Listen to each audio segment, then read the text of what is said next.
morning. It's another lovely Monday, and here within the Federation of St Christopher and Nevis, we're enjoying beautiful weather and just another day in paradise. You're tuned to WINN FM 98.9, and you're listening to Voices.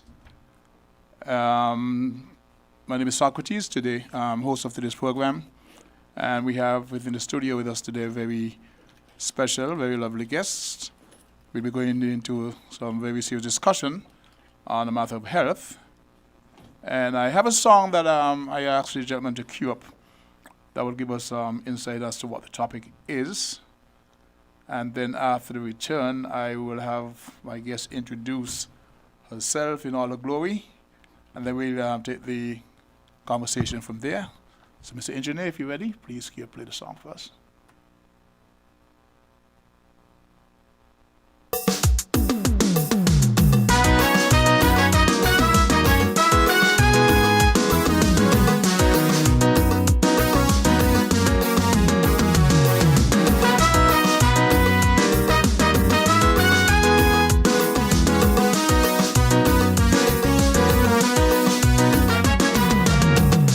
What we know about this crippling form of dementia, of which millions around the world is trying to cope. From early onset Alzheimer's to the advanced stages, there is no hope from this crisis. With your cognitive faculties gone, you won't recognize your own children. The burning shame is when you can't recall your own name. Have you lost your memories, all your precious memories, replaced by this dread disease we know as Alzheimer's? Routine activities, once performed with so much ease, now become complexities you cannot decipher. You cannot be left alone to even bathe on your own. It's a case of once a man, twice a baby. You must be in the charge of caregivers, all loving family members. It's sad to see, of this you'll have no memory.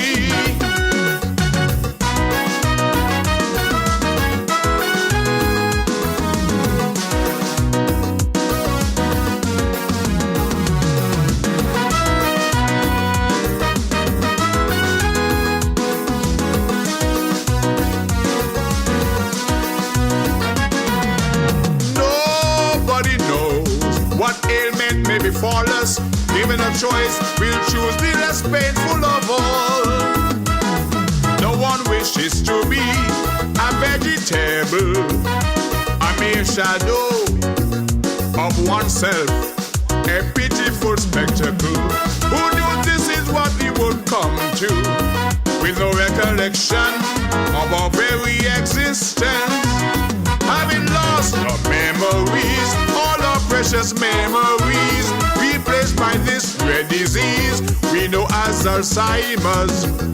Routine activities, once performed with expertise, now become complexities we cannot decipher. You cannot be left alone to even bathe on your own. It's a case of once a man, twice a baby. You must be in the charge of caregivers, all loving family members. The tragedy of this you will have no memory.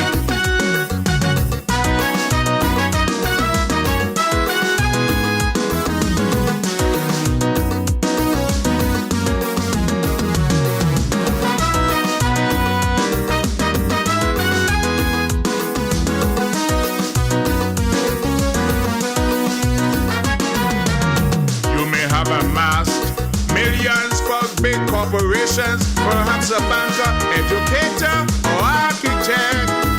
Somebody's wife, somebody's husband, with loving grandchildren. But with your memories gone, you've become a non-person, confused by your surroundings. Don't know if you're coming or going, seen as a danger to your very own self.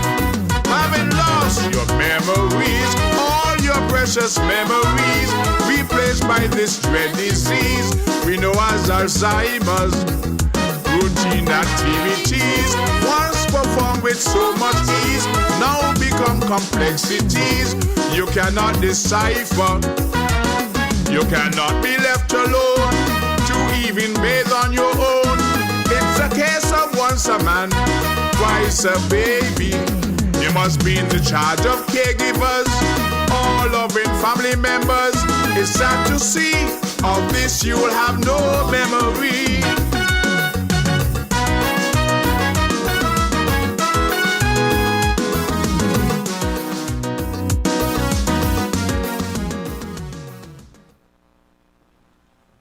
Once again, good morning to our many listeners on the various platforms, listening and viewing across the world. Welcome back to Voices. My name is Socrates.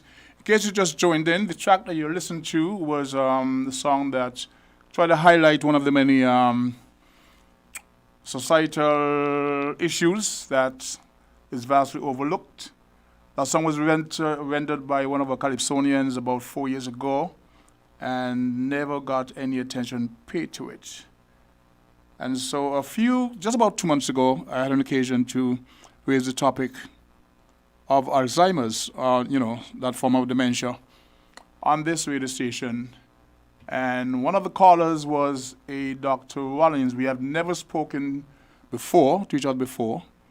Out of that conversation, we developed more conversation that led to the re-recording of that song.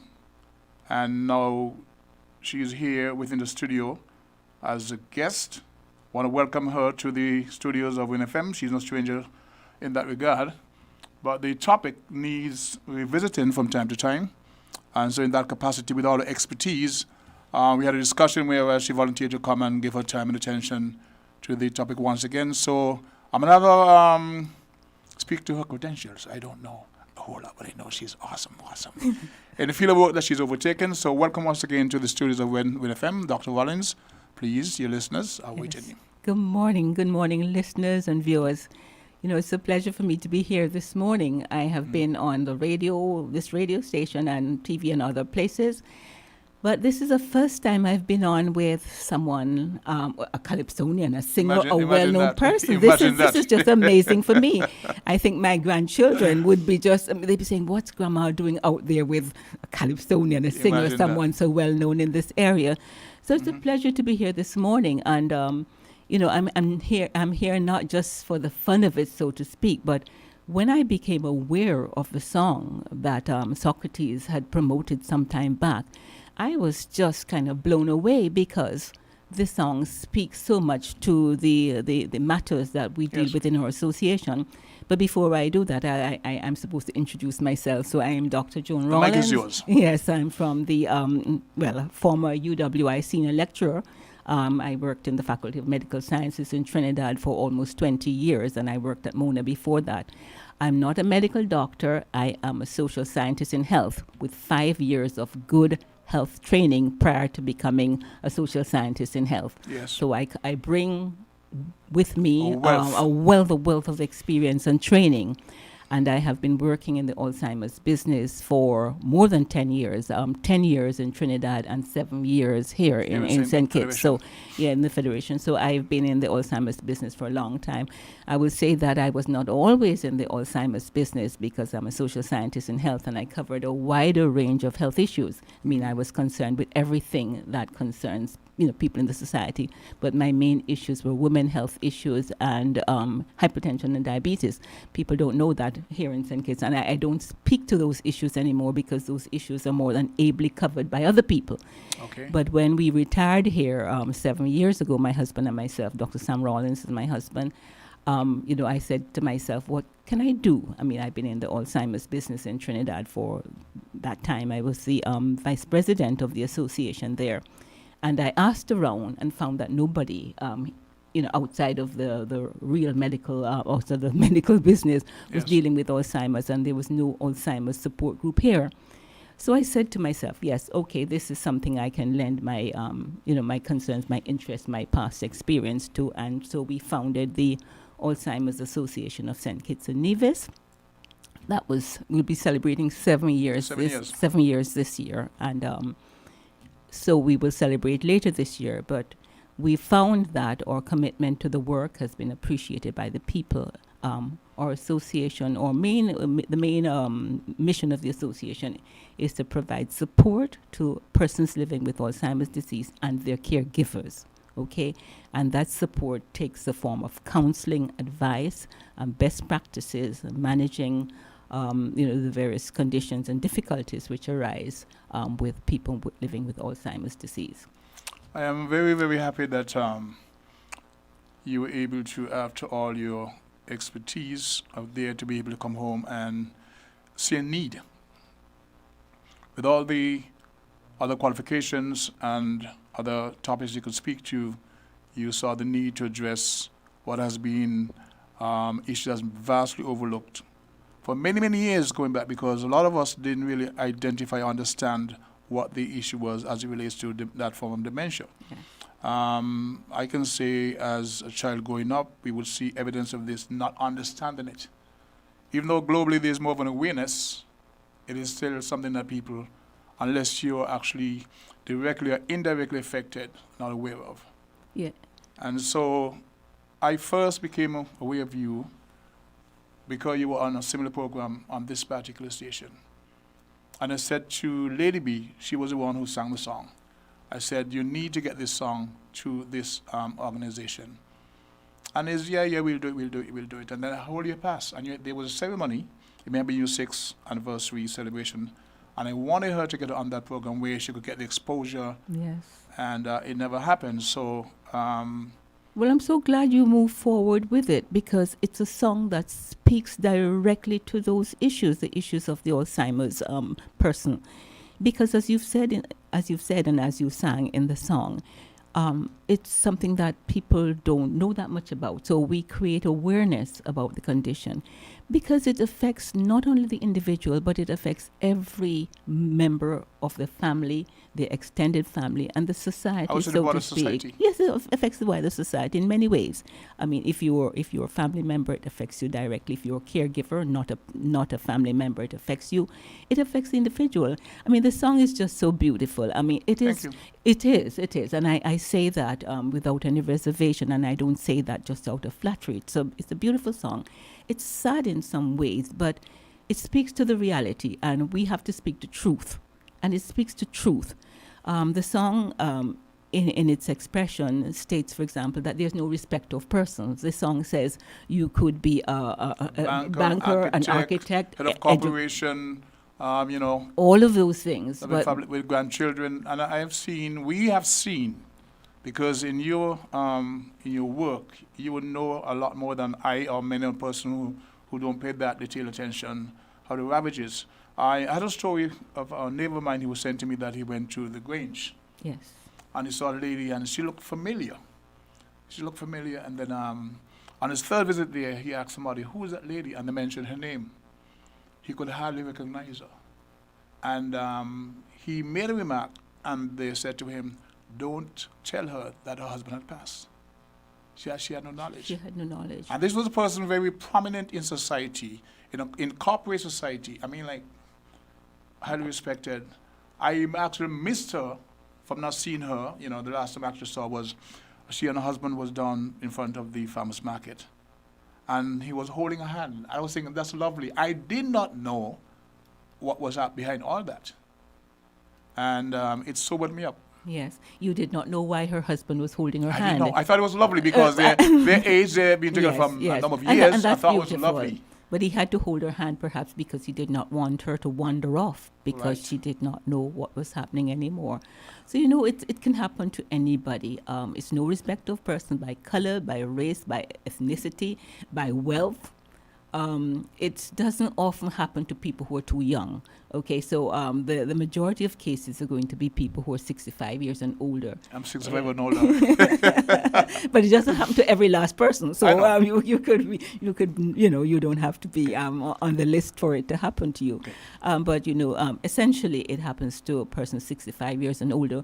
Although I have, in my own experience, seen persons who are 48, 50, and so on, who have Alzheimer's. So it's not exclusively persons who are that older, but the majority of cases will be there. And it's a serious problem worldwide. There are about 50 million persons living with Alzheimer's right now in this world. And in the US, there are about more than 5 million people. And prior to the COVID, it was the number one cause of death among persons who are over, say, 60, 65 years old. So it's serious. And it takes away from society persons who, under other circumstances, would still be contributing to the society, contributing to family, contributing to themselves. Okay. We're going to go for a commercial break in about, say, 11:20. Got about 3 minutes before we get there. In the meantime, because of the nature of the topic, I'd like to open up the lines for those who want to make a contribution, ask questions of Dr. Rawlins. The numbers to call, if you choose to join us, would be 466-0989, 662-0989, 762-0989, and from the overseas lines, we've got 718-265-6984, 508-921-4619. From the UK, we got 0333-044-0065. One second morning to Brenda O'Neill up there in the US. We got Amber Richards in Anguilla. Got New York Joe in New York. Of course, New York Joe will have to be in New York. DJ Mauricio and Andrew Gums, who's celebrating up there in the New York area. Happy birthday. And of course to Nyla. She's also celebrating Nyla Walters. Something get confused with the name. Nyla Walters celebrating her 21st birthday today. So the numbers to call if you wish to win on topic once again, 466-0989, 662-0989, 762-0989. And those are local calls. And give us a call. Let us know what you think. Dr. Rawlins. Yes. While I have the audience out there, I'd like to say that our association, under normal circumstances, we would meet once a month. Once a month, third Monday of each month, and our meeting place is the Girl Guides building in Taylor's Range. Right, so that's where we meet. Because of the COVID, we have not been meeting in person for a while, but we now meet on Zoom. So we still meet on Zoom, and we meet on the third Monday. So our next meeting will be next week. Monday coming will be our third Monday, and we will meet as usual. And when we meet, we discuss the issues that are current. If there are any persons out there who have reached out to us recently, we discuss how we can help them. A question that is... Yeah, okay. We're going to go for the commercial break right now, and we get back to more information as to this topic. So. Found the Sound 98.9 WINN FM.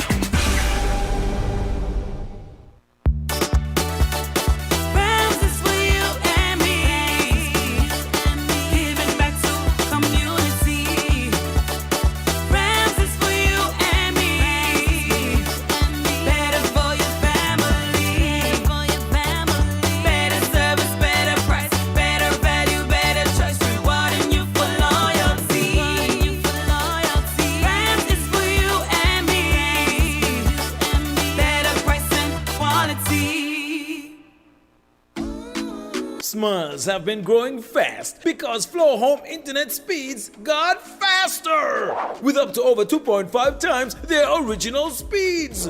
Everyone will enjoy a more satisfying experience online doing what they love. All thanks to the best network being better than ever, as Flow remains committed to delivering the best connection possible. Join the Flow family and get internet the way it's meant to be. Fast, reliable, and affordable. Sign up today at your nearest Flow store. Conditions apply.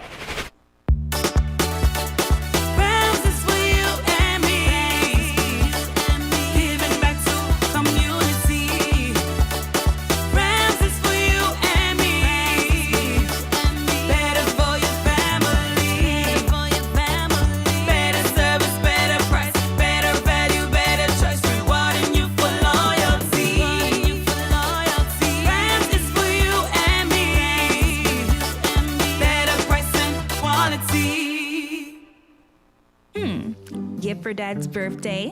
Click. Ooh, Janice's retirement party. Click. Ah, outfit for my girl's wedding. Click.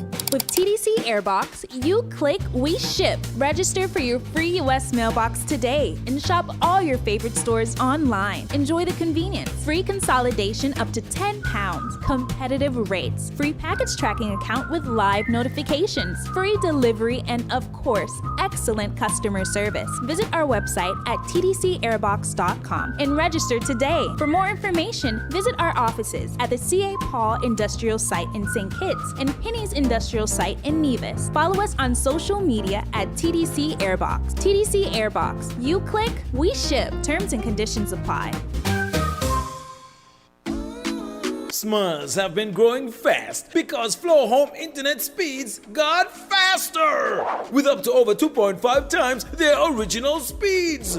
Everyone will enjoy a more satisfying experience online doing what they love. All thanks to the best network being better than ever as Flow remains committed to delivering the best connection possible. Join the Flow family and get internet the way it's meant to be. Fast, reliable, and affordable. Sign up today at your nearest Flow store. Conditions apply.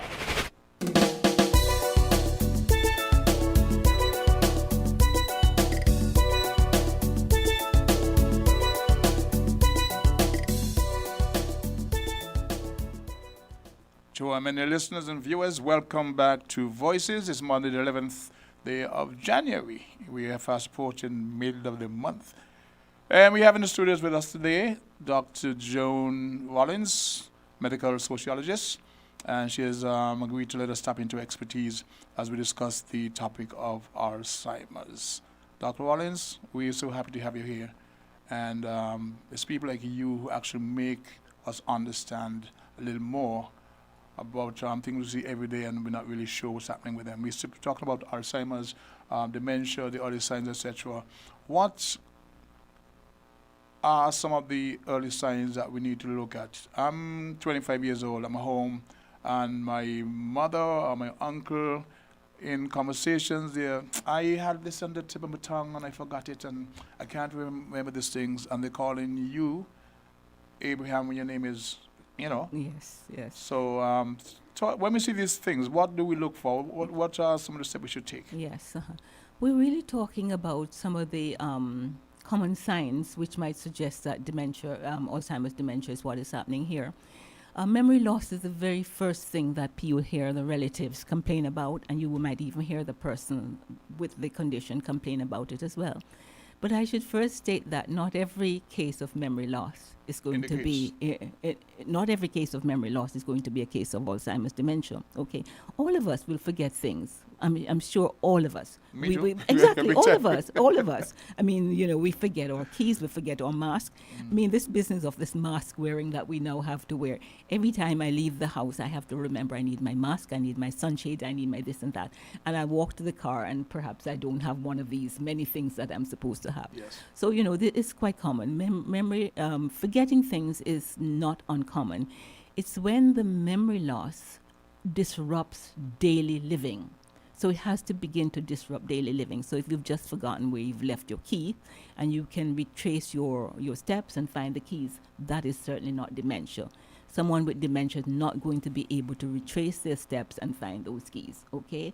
So it has to be that kind of memory loss where you don't know where you've put what, you can't remember when it was you last saw it, and you're beginning to accuse somebody that they have troubled it and they've moved it and they've hidden it. And when they find it for you, then you accuse them of having hidden it in the first place. Okay. So that then begins to create a problem between the family member or the caregiver and that individual, because the family member or caregiver begins to see this person as troublesome, telling fibs, when in fact, you know, there's nothing untoward going on there. So it must be that kind of memory loss that is disturbing or disrupting daily living. All of us will forget names of people we haven't seen for a long time. I mean, you might forget the names of your school classmate that you haven't seen for 30 years, but you know, as soon as they tell you what their name is, you say, oh yes, that's a name. Okay. You know, so that is not dementia, that's not Alzheimer's, so it has to be a different. So these are the differences? Yeah, these are the differences. Because I've known people, even myself, would have parked or vehicles in one location and completely figure out where did they park my car. That's right. You're looking for it somewhere else. We're all busy. We all have a lot of things in our minds. I mean, we've all lived more than a certain amount of years, and there are many memories we already have. So that's not dementia. That's not uncommon what we're talking about. It has to disrupt your daily living. So that'd be the first thing that people are complaining about. Either the relatives are complaining or the individuals saying, oh, I don't know what's happening, something like that. So that'd be one thing, but it's not going to be the only thing. You can't make a diagnosis based on the memory alone. It has to be other things. There might be a change in the person's behavior. The person who was very inward looking suddenly becomes very outgoing. The person might Really? Yeah, that could happen. Behavior pattern change, physical hygiene, All of those kinds of things. Then, when you begin to combine the number of different signs that you might see of that you might suspect Alzheimer's, then you add that to the memory, then you add that to the person might behave inappropriately. So this might be a person who has forgotten that he is, 70 years old and might want to behave inappropriately with some child or so. I mean, I've actually seen the case where an elderly gentleman was taken to court for inappropriate behavior with a person who was a minor, but he wasn't a pervert. He just did not know what was going on anymore. So this can be a problem. This is important because I think last week, my co-host, we were talking about the times when police, they're called to for a situation where a person is mentally disturbed. They're not qualified, they're not trained in dealing with persons in that condition. But the first place to take them to is to the police station in a cell or to the prison they're arrested. Because they're not trained to look for these signs, they're not social, Yeah. So this is important. I never saw what you just described as a development. Yes, and it's an important point because in other places that I have worked at or been around, one of the outreach they have would be to the police officers. So police officers are then given a session, a trained about the matter of Alzheimer's, so that they will, if they see this kind of behavior, they will treat it differently because they might understand what is going on. Elsewhere, like when I worked in Trinidad, we also had sessions with the police officers to do with persons who might wander away, because wandering away from home is something that people It's common. It's common. We would have heard about it, seen it in various platforms. But as you're speaking about the police, have you or your organization reached out to the police here locally to have that conversation? No, we haven't. We have not reached out to them. I mean, there's a fair list of things that we have yet to do that we have not yet done. And, that's another conversation where I would want to reach out to more persons to join our support group. We have a fair number of persons in our support group, but we need more people who are willing to go out and do the talk. You know what I mean? I know exactly what you mean. Exactly. I know exactly what you mean. There we are. So we're grateful for those that we have and those that we have in our association. They do a good job. I mean, if we have a fundraiser, people are willing to help with the fundraiser, and they do an excellent job of fundraising. But we need more people to join what we call the Speakers Bureau. I mean, elsewhere that I've been, we've had like 6 or 7 people in the Speakers Bureau. So if a call comes out that someone needs to go speak to the police or someone needs to speak to school children, it's not one person going to doing all the time. Because what about the qualifications? Yeah. The person must be versed on the topic. Excellent. They don't have to be super experts. And in fact, when we have our regular meetings, we treat the meetings as a teaching session in a way. Okay, so our support group meetings there, we help persons with issues to manage their issues, whether it's the person's hallucinating or whether the person's not eating, whether the person does not want to bathe themselves and so on. So we deal with those. But we deal with broader issues so that whoever is there as a member of our support group, if they're really interested in being part of the Speakers Bureau, I think after about 10 sessions of regular meetings, they would have enough. They would be. Okay. And in fact, so as to give further encouragement to those in the association who have already done that, there are a number of them who are operating at a certain level of our support group. They operate like they could speak to their own friends. So they have a dinner party, and they can have speak to their friends in the dinner party about Alzheimer's disease. Or some are sufficiently well versed now that they can speak to a small church group. Okay. Mr. Engineer, are they on the call? Because I got a text from a person who says that the phones are not ringing. They're not answering. Sir, hello? Are the lines active? Because I got a call from a text saying that the lines aren't. So they're probably calls, but they're not probably registering. Okay, Mr. Ranger, you asked to call again. We would love to hear your contribution. So try again, please. Yes, Dr. Rawlins, I'm sorry about the interruption. And we were speaking about some of the common things that people will see. So apart from memory, inappropriate behavior, confusion about time and space. Okay, so persons might be walking along a flat surface and they're appearing to step down because they're thinking that there's steps there, or the reverse of that. Or they might think that there's water on the floor when there's no water on the floor. So there tend to be some kind of confusion with spatial effects, and there might be confusion with time as well. I mean, if you have a relative who at 3 o'clock in the morning gets up and begins to make breakfast, then you know there is something going on there. So it's a combination of a number of these things, not only one thing you would want to say this is a case of Alzheimer's. It has to be. Numbers to call if you're trying the lines is 466-0989, 662-0989, 762-0989, sorry. That's 762-0989. Then there's 718-265-6984, 508-921-4619. From the UK, we got 0333 044 0065. You can call in and have a little chat with Dr. Rawlins. Very important topic. I'm going to ask her what's next. We've discussed the prospect of reaching out to the police and having that dialogue, which helps them to understand and identify certain cases when they show up at a call from a family member. So that's something that's her organization is looking at, having that dialogue with the police. And what is your next most immediate issue you want to address in terms of the organization? One of the more important things we really wanted to do was to develop a national dementia plan. Okay, and that is something that other... Is it wanted to do or hoping to do? We we want to do it. We hope to do it. And in fact, the COVID coming on the scene has derailed, like so many other things. The COVID has also derailed. I should say that Alzheimer's Association of St Kitts and Nevis is not the only Alzheimer's association in the Caribbean. So we actually have Alzheimer's associations of the Caribbean. There are about 14 countries which also have Alzheimer's association. Okay. And we work together in a way so that we can share best practices and share ideas. I'm a member of the steering committee of the Alzheimer's Associations of the Caribbean.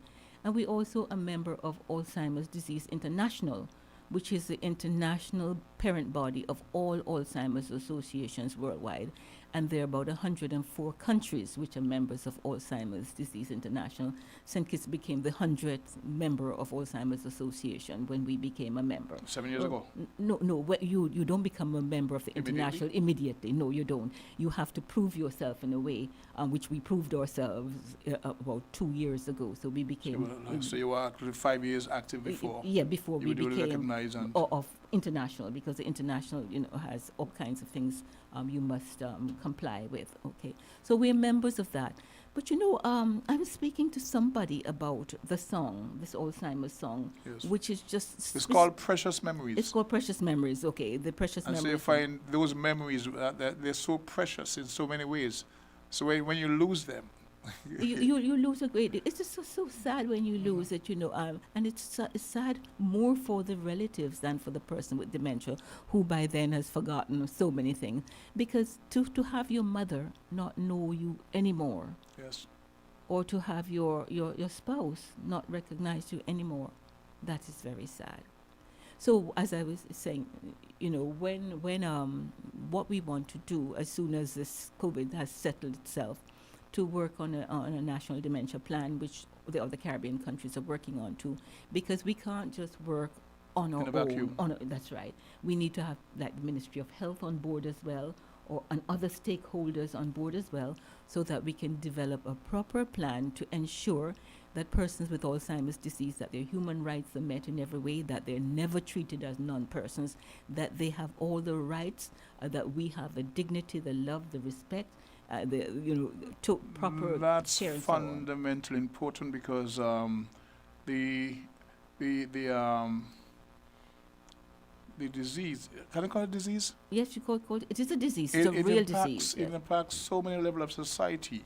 And when a family have to face those challenges, some of them are financial.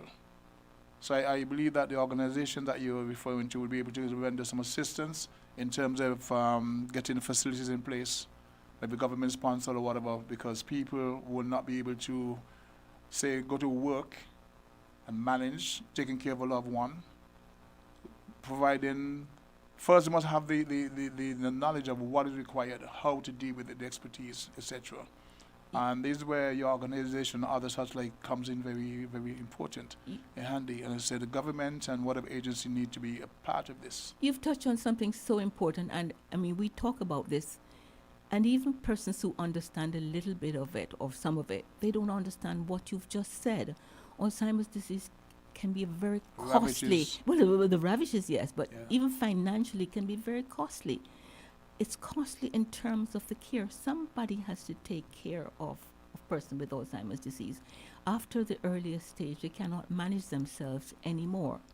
Somebody has to pay, and that person might have to give up their paid employment to take care of their relative with Alzheimer's disease. And who is it who compensates them? Who helps them? I mean, there's supplies to be bought, there are medication to be bought, there is housing to be taken care of. If they go into paid care, somebody has to pay for that. So within Alzheimer's Disease International, they say that internationally, the disease costs trillions of dollars every year. I can imagine. And if it was a country, it would be the 17th most expensive country to operate. And they're considering that there are many, many countries in the world, and it would be the 17th most expensive. So, the cost adds up, and we need to look at that.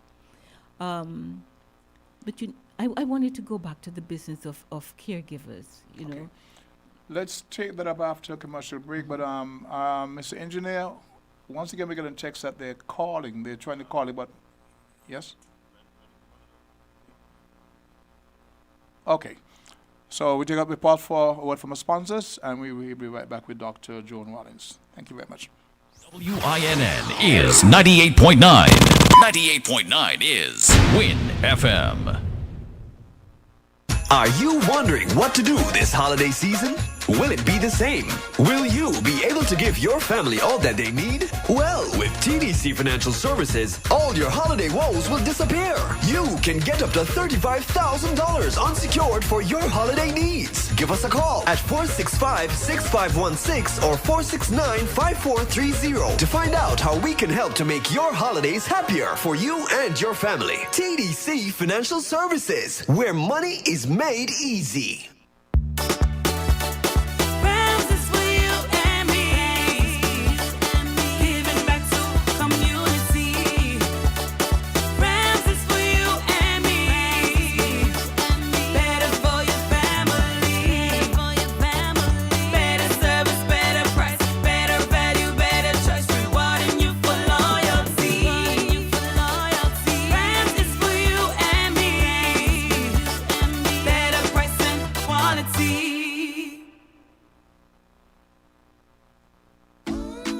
Smiles have been growing fast because Flow Home internet speeds got faster with up to over 2.5 times their original speeds.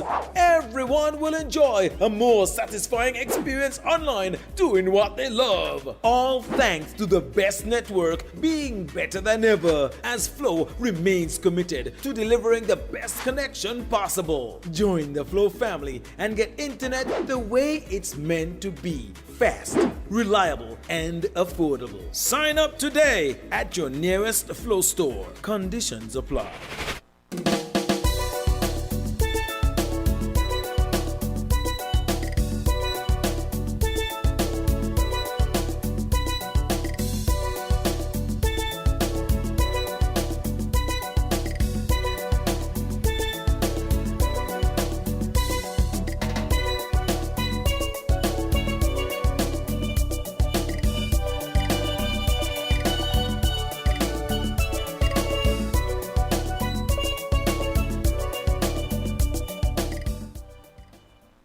Once again, to our many callers and listeners, welcome back to Voices. My name is Socrates, host of today's program, and we have in the studio with us Dr. Joan Rawlins, a medical sociologist. And today we are trying to address as best we can the issue of Alzheimer's, dementia, etc. She's trying to explain to us the many challenges that families face, the things we look for in early onset Alzheimer's, etc., etc.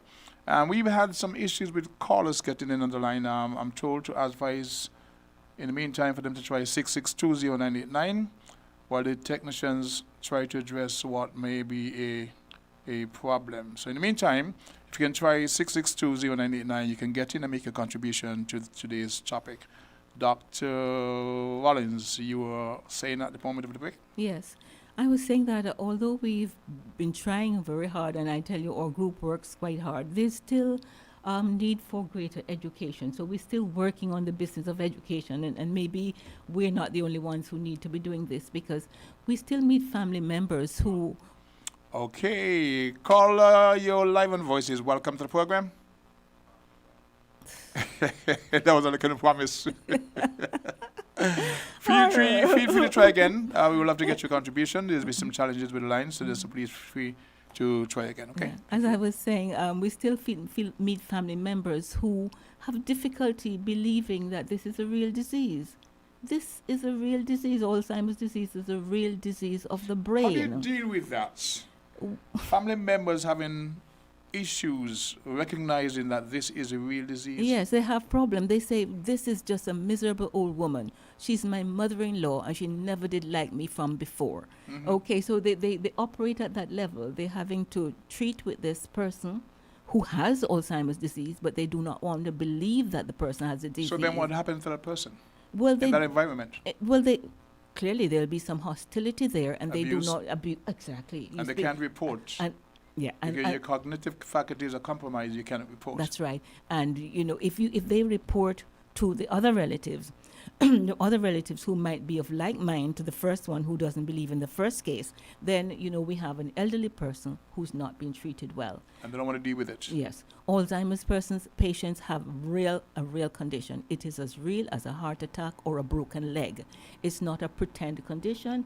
The brain is changing. The messages that normally go within the brain from one part to another is not going the same way. There are plaques and tangles formed there. The brain is atrophying.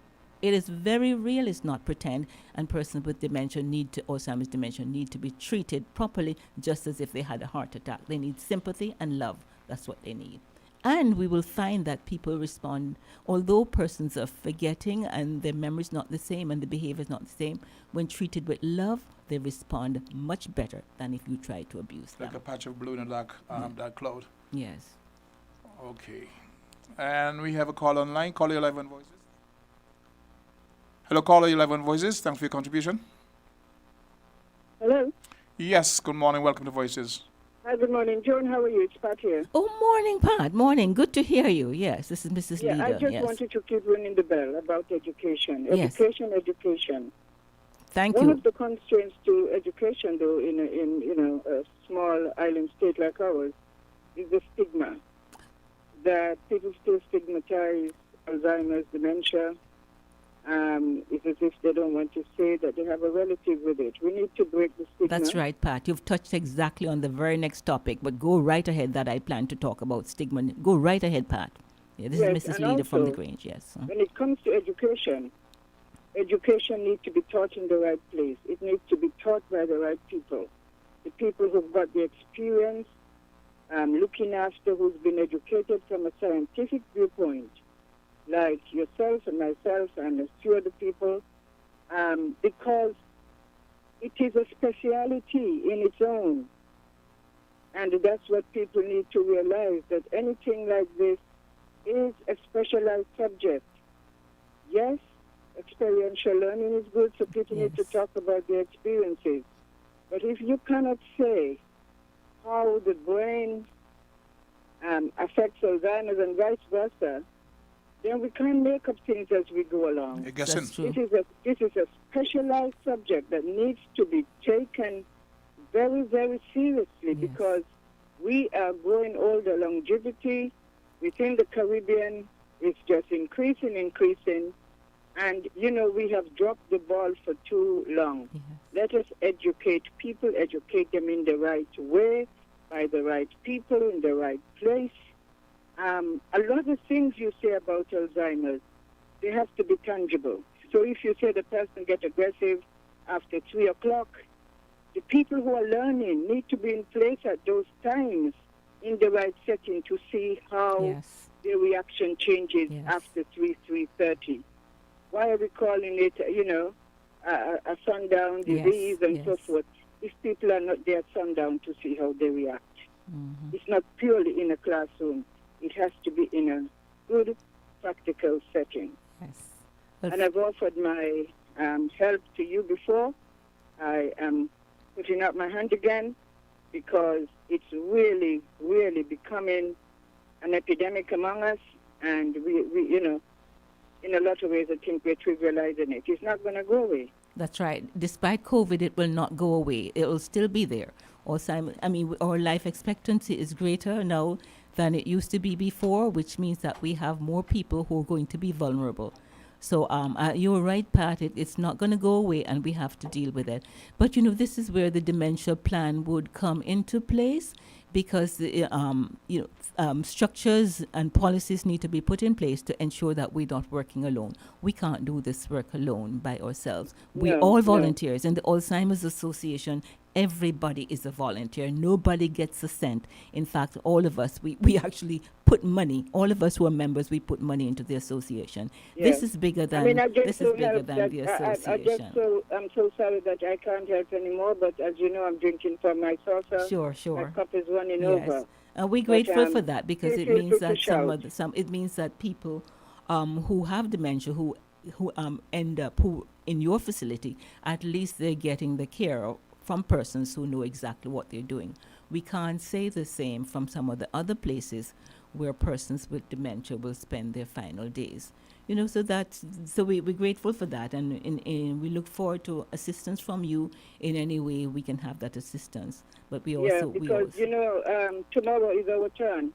We don't know. Yes. So if we don't make sure that people are trained, maybe when our turn comes, God forbid, but we just need to have trained people in place to understand what's going on, that they're not pretending, they're not trying a thing.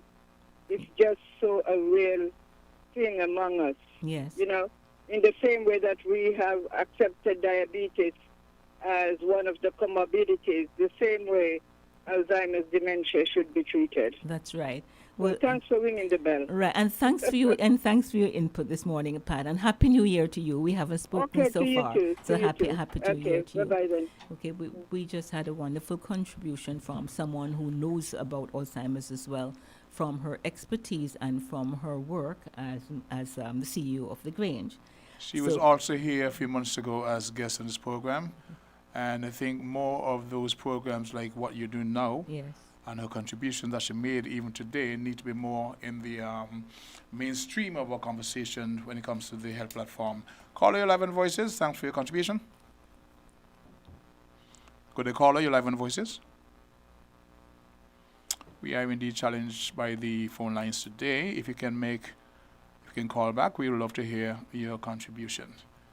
Our numbers to call are 466, yes, 0989. 662-0989, 762-0989. Those are for your local lines. And for the overseas line, we have 718-265-6984, 508-921-4619. We got about 9 minutes up until the midday hour, and we'll continue with discussions from Dr. Joan Rawlins, medical sociologist. I'm not sure if she will stick around until after the midday interview, but this is a very, very important topic. And I learned so much from you this morning, Doctor, about what to look for, some of the expectations. Too many of us take it for granted. Yes. And the stigmatization, or the stigma that Dr. Leader referred to a while ago, yes, is so much a part of the issue. Yes. There are things that families want to hide, keep away from the public. They don't want to admit that there's an issue. And there should be no shame. That's right. There should be no shame there. I mean, persons with dementia did not ask for this to happen to them. They didn't really make it happen to them, so to speak. And there really is no shame. And what happens when people make it a secret, it becomes a more difficult condition That's to been manage. interrupted by this caller, caller 11 Voices. Welcome to the program. Good morning, King. Good morning, Doctor. Thanks for your perseverance, sir. Thank you very much for this program this morning, and it's very timely and very well needed. Thank you. The first time I heard about the Alzheimer's was with Ronald Reagan. He was president then, and he had the Iran-Contra affairs where he said he could not recall. And when they examined him, they realized that he really couldn't remember. And everyone was thinking that he was willful. However, now that this lady, the doctor here, is with you, I'm looking at it in a different light because I have seen it firsthand. I have spoken to a lady a long time ago, and she said to me that she went to Bastia, and when she reached the square, she looked around and she did not know where she was. How she got there? And so she had to sit down for a while and look around, and then after a while her memory comes back, and she get in a bus and she get home. However, that person now getting deeper into that situation. So when you call it dementia, Alzheimer's, I have to look at it differently. As for me who have seen people go through this, it's a very sad state. And if you think it's bad for the person who is missing the memory, think about those who look after them. When I see these things, I say to myself, if this thing were to happen to me, and I could remember good enough, I will pack my case and go down to Miss Walters and check in at the Grange. Because there are people who need to be trained as to how to look after these people. You cannot do it yourself. You don't know. And because you are in the habit of expectation, of expecting them to do things that they normally do and carry on the way they normally carry on, and they can't because they don't know any better. They don't know any different. And so family members will shout at them. They might even do things to them that you don't even want to speak about. Yes. But these are people that they really truly love, but they don't understand because things are changed, and you will think that they're willful when they are not. And so when I see these things happening to people, I could feel the aching and the pain inside because they don't recognize their own children. They say, "Who are you? I don't know you. I never see you before." And so having seen this real hand, I know what it can do. And so the way to go would be education, but you see people don't want to be educated in things that they are not directly involved in until it reach on their doorstep.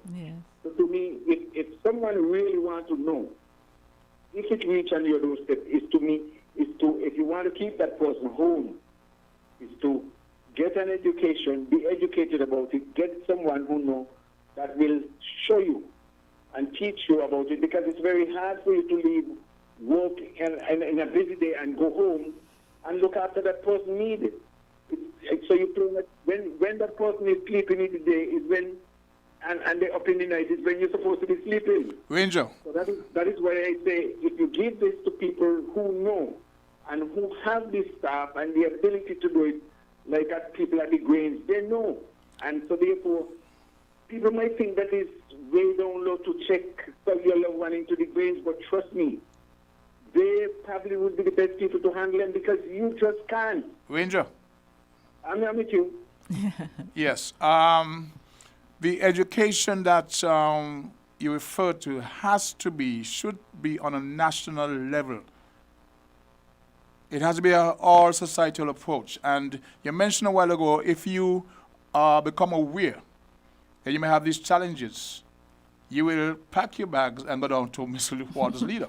The thing is, there's a financial, you have to have that financial umbrella in place. Or parachute in place, because there's a cost to it. Because my mental will be still functioning. Well, that's the ideal situation, recognizing you have challenges and preparing for it. So that parachute, that financial parachute that would be needed, if you don't have the way for to put it in place, you got a problem. Yes, you definitely will have a problem. But even if you do sometimes have the financial, you have a problem never mind without this. But in my mind, it's to relieve those who don't know from those who don't know the pressure of carrying something that they don't know and don't understand. And it will take time for them to learn. It's very hard for somebody to go out in the workplace for 8 hours, function and return home a place of refuge, to get in a relaxed position, settle down, go to sleep, and wake up in the next morning and ready to go back to the workplace. When this person with you up all night asking you all these questions, and you're going to get angry. You're a human being, you're natural. So therefore, to me, if you don't have them under 24-hour surveillance whereas someone is looking after them, you have to give them to someone who knows. Caller, we really want to thank you for your contribution. It is just so amazing because you have encapsulated many of the issues which are very real to persons who are caregivers to family members. It is very real. First, the misunderstanding because of lack of education about the condition, thinking the person's willful. And then, even if they do understand, the burden of care still becomes theirs when they might be out at work all day like you have described. And with the best intention of some of these persons, the burden becomes just too much to bear for them as individuals without any support, especially if they're the only ones, and the other relatives are not chipping in to help them. It can be extremely difficult. You've really got it well in your understanding, maybe because you've been up close and have seen some of it, but those are some of the things that people out there having to deal with, and sometimes they don't get enough help from their other family members. But like you said, and like Mrs. Leader said, we need to have trained persons to deal with these individuals, with persons living with dementia. But there's another way too. Like I said before, if you don't know, because for me, I know enough to know that I don't know enough. I definitely don't know any. I don't know anything. I have enough of anything. Maybe I can't even remember what I had for breakfast this morning, but I know this. Yes. That there are people who are genuinely love and care for their family, but they don't have the ability to care for them. Because those people cannot do anything for themselves because their memory is shattered. And so therefore, if you want to care for them in your own home, is to get with professional people like you or someone who is in the Grange, get what you call a crash course and a follow-up. And so you can look after your person in your home, because I can tell you, to me, I believe it's more costly to have them home than to have them in the Grange. It's not that you want to be separated from them. Hey, Ranger. It is what it is. Ranger, we got about a minute before the midday. We got about a minute before the midday newscast. I know you've been trying all morning, but I'm going to allow Dr. Rawlins to take that last few seconds to give us a wrap-up, just in case she's not with us. We're on the other side. So thanks for your call. Thanks for your understanding. Let Dr. Rawlins take it away, okay? Have a good day, man. Thank you. Much appreciated. Thanks, caller. It's just Alzheimer's disease is a very complex issue, okay? And if you meet 10 persons with Alzheimer's disease, they're not all going to be the same. The manifestation of the condition with them is going to be different. That's how complex the condition is. And, my heart goes out to relatives who are having to take care of patients with Alzheimer's disease on their own, in their own home. And, ideally, the home is a place that we all love to be and should be. Home sweet home. Home sweet home. But sometimes it's not possible. And I think we should not give condemnation to persons who have to commit their relatives. On that note, we're going to have to cut for the midday newscast. I'm sorry that we have to cut it, but it's time for the news. I hope you can stay on. I know you probably can't, but you've been listening to Voices, and we've been listening to Dr. Rawlins, a medical sociologist, speaking about Alzheimer's and other health issues. We'll be back with you on the other side of the news. Okay? Thank you for listening. Bye. We're different. We're 98.9. 98.9. WINN FM. We now bring you the WINN FM Headline News. The WINN FM Headline News is brought to you by Caribbean Alliance, KDP Enterprises, The Grange, Carib Brewery, CNC Trading.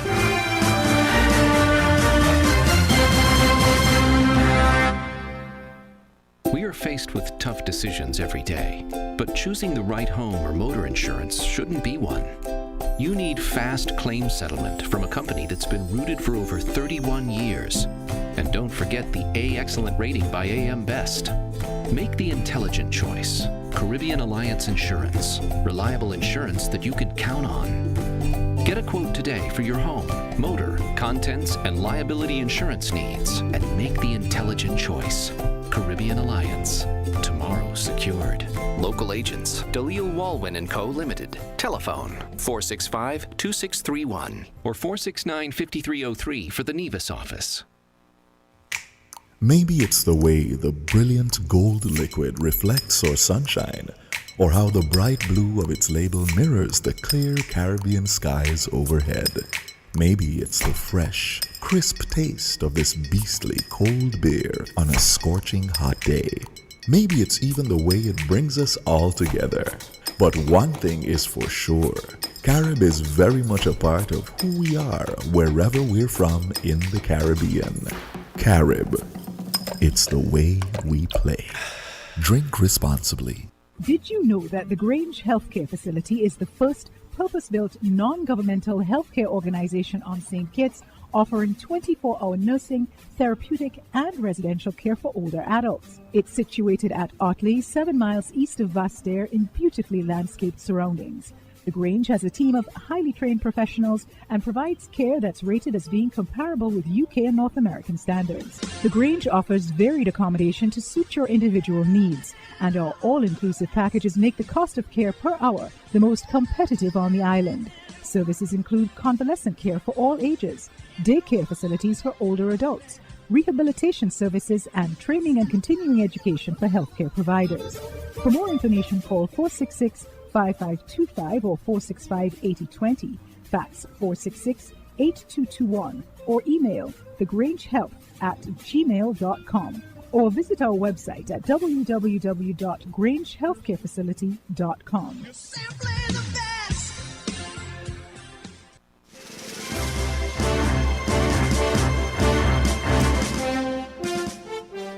A female Ross University student said to be from Texas received emergency surgery at the Alexandra Hospital after being bitten on the leg by a shark near Booby Island on Saturday, January 9th between 9 and 10 a.m. Director of the St Kitts and Nevis Marine Resources, Mr. Mark Williams, told the St. Martin Herald that the injured student and another female student were kayaking and swimming near Booby Island when the incident occurred. The Marine Resources Department has asked the doctors to see if they can take a DNA swab from the leg in order to identify the type of shark to see if it is the same species that caused the death of the female tourist in December in St. Martin, Williams told the Herald. The department will be obtaining clarity on the speed of the rescue and whether Coast Guard patrols were already in the vicinity of the accident. The students' itinerary was also not clear, whether they had departed from Majors Bay and were heading to Owali Beach on Nevis, or whether they had departed from Turtle Beach to Booby Island, he added. WINN understands that the student was found on a kayak when the Coast Guard arrived on the scene.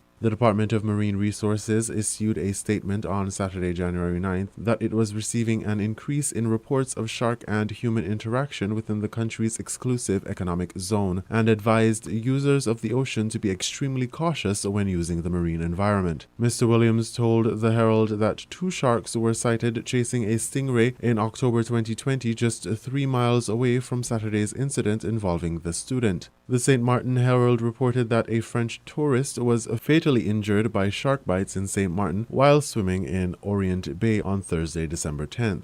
A statement from Ross University's School of Veterinary Medicine advised students to stay away from the area and to exercise caution when swimming in general.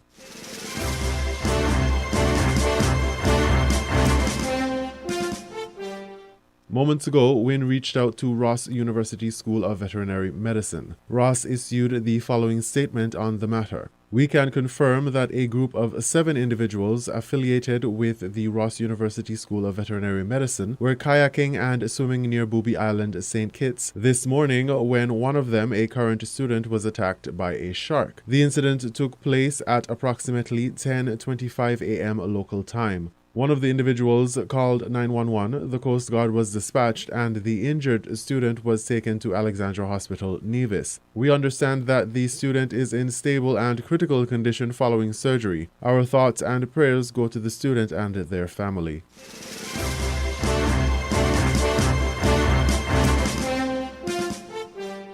The opposition St. Lucia Labour Party is calling on the St. Lucian government to listen to the complaints from the education sector. HTS St. Lucia has that story.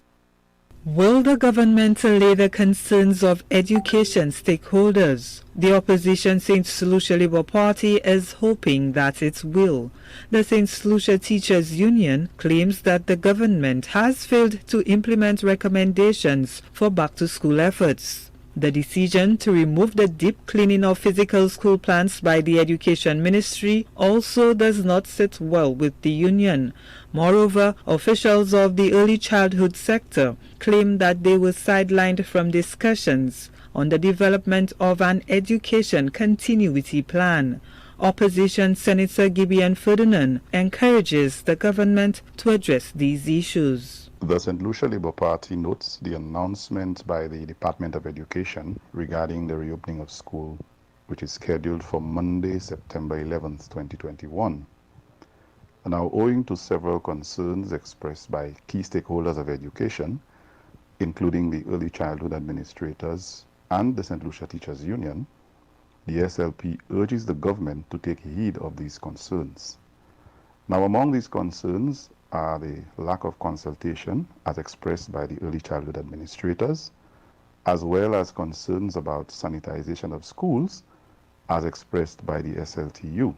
Ferdinand says it is important that all stakeholders are on the same page to ensure an ideal classroom setting for learning and to safeguard students and faculty. The St. Lucia Labour Party has consistently articulated that education of our children must be made priority and believes that the teaching learning environment should be safe and conducive for instruction.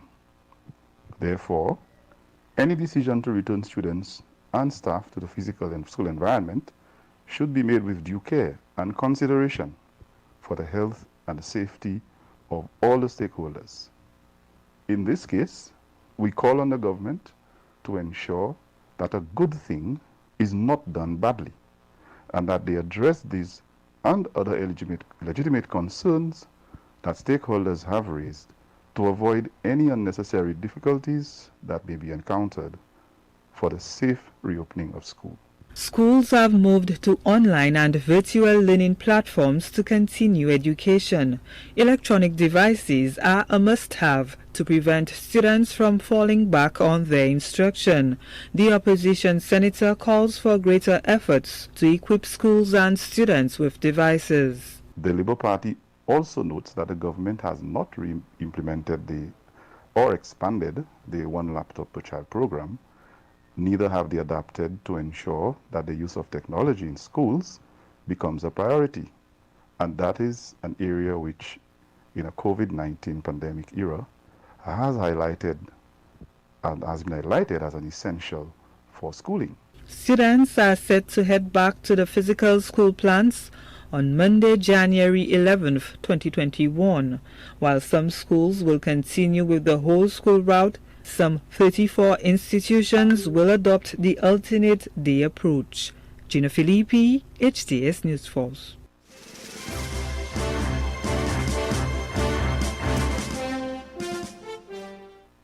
It's Monday, January 11th, and it's time for your Barbados Today Morning News Update. Barbados recorded 17 new COVID-19 cases on Saturday, pushing the number of confirmed cases to 878. They comprise of 19 women and 51 men and accounts for both locals and visitors.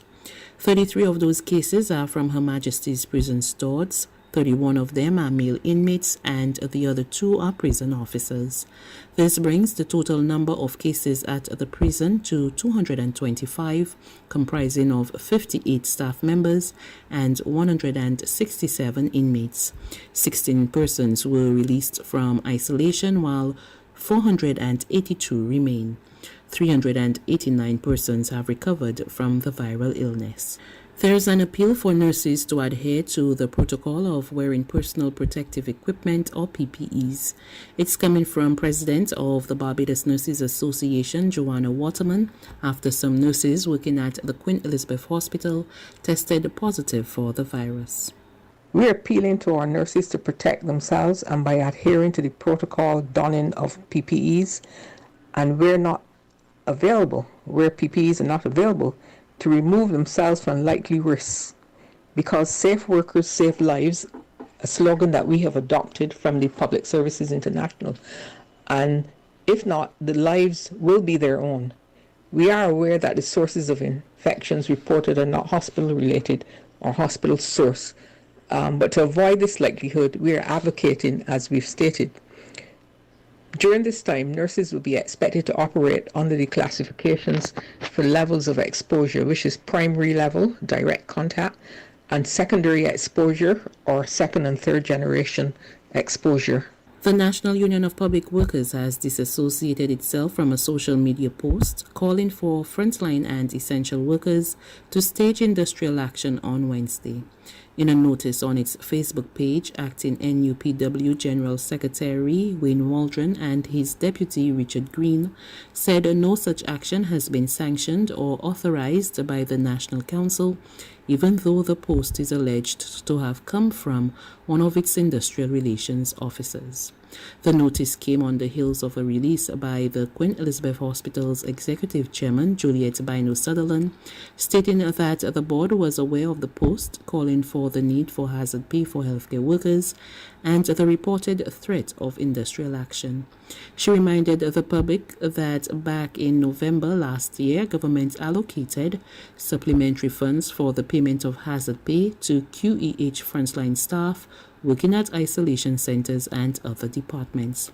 The hospital executive added that the permanent secretary in the Ministry of Finance held a meeting on Monday, January 4th with the Ministry of Health, and there has since been an indication the supplementary funds should be available no later than the middle of this month.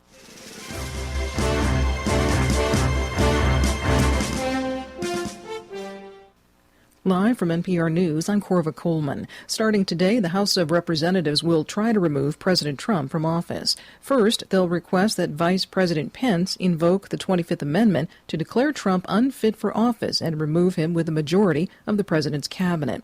If Pence refuses, they'll act to impeach Trump for a second time. Lawmakers are pointing to Trump's incitement of a mob that attacked the Capitol last Wednesday. FBI agents are starting to arrest suspected rioters who stormed the Capitol last Wednesday. NPR's Greg Myrie.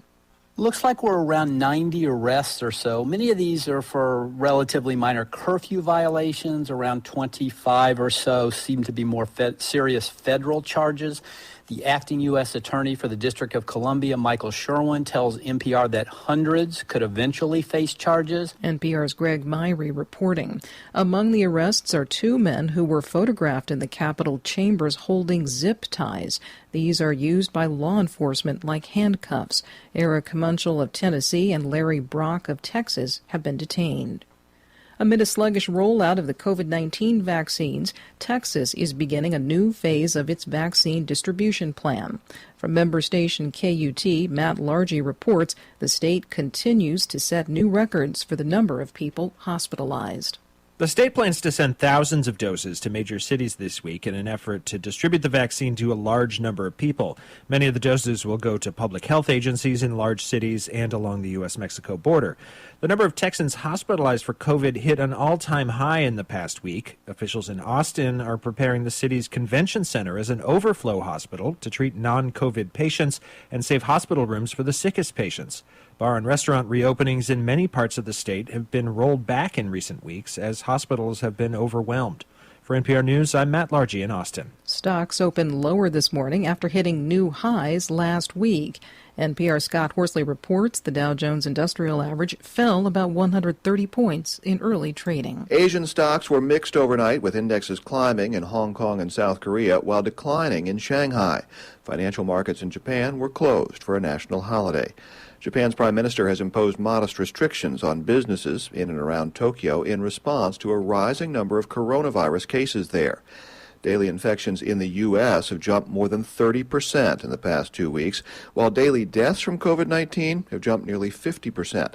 Investors are also monitoring U.S. political turmoil as the clock winds down on President Trump's time in office and the House weighs another impeachment vote. Twitter shares are down after the platform permanently banned Trump. Scott Horsley, NPR News, Washington. On Wall Street, the Dow is down 130 points at 30,968. This is NPR. Officials in Indonesia are scouring a part of the Java Sea for flight data recorders from a crashed Indonesian passenger jet. It fell into the sea on Saturday with 62 people aboard. It had just departed the capital, Jakarta. No survivors have been found, although searchers have discovered human remains. Spain's capital, Madrid, has been paralyzed by snow since Friday. Lucia Benavides reports authorities were not prepared for their worst snowstorm in 50 years. Nearly 20 inches of snow fell in Madrid, in line with the 15 to 20 inches forecasters predicted. But local officials say the storm was worse than they expected.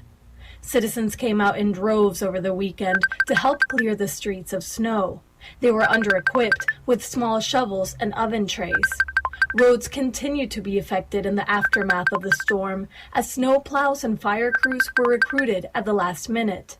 Emergency crews say they have rescued thousands of people from cars stuck in the storm. The chaos has also delayed the rollout of the coronavirus vaccine in one of the European countries hardest hit by the pandemic. With the international airport in Madrid closed since Friday, vaccines had to be flown into other airports. For NPR News, I'm Lucia Benavides in Barcelona. China says a team of experts from the World Health Organization will arrive Thursday to study the origins of the coronavirus. It is not clear if the WHO team will be allowed to visit the city of Wuhan, where the virus was first detected. I'm Corva Coleman, NPR News.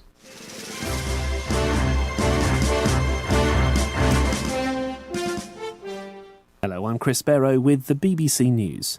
China has warned of retaliatory action against the Trump administration's decision to lift long-standing restrictions on high-level contacts with Taiwan. Beijing said Washington must stop making moves to elevate its relations with Taiwan or be harshly punished by history.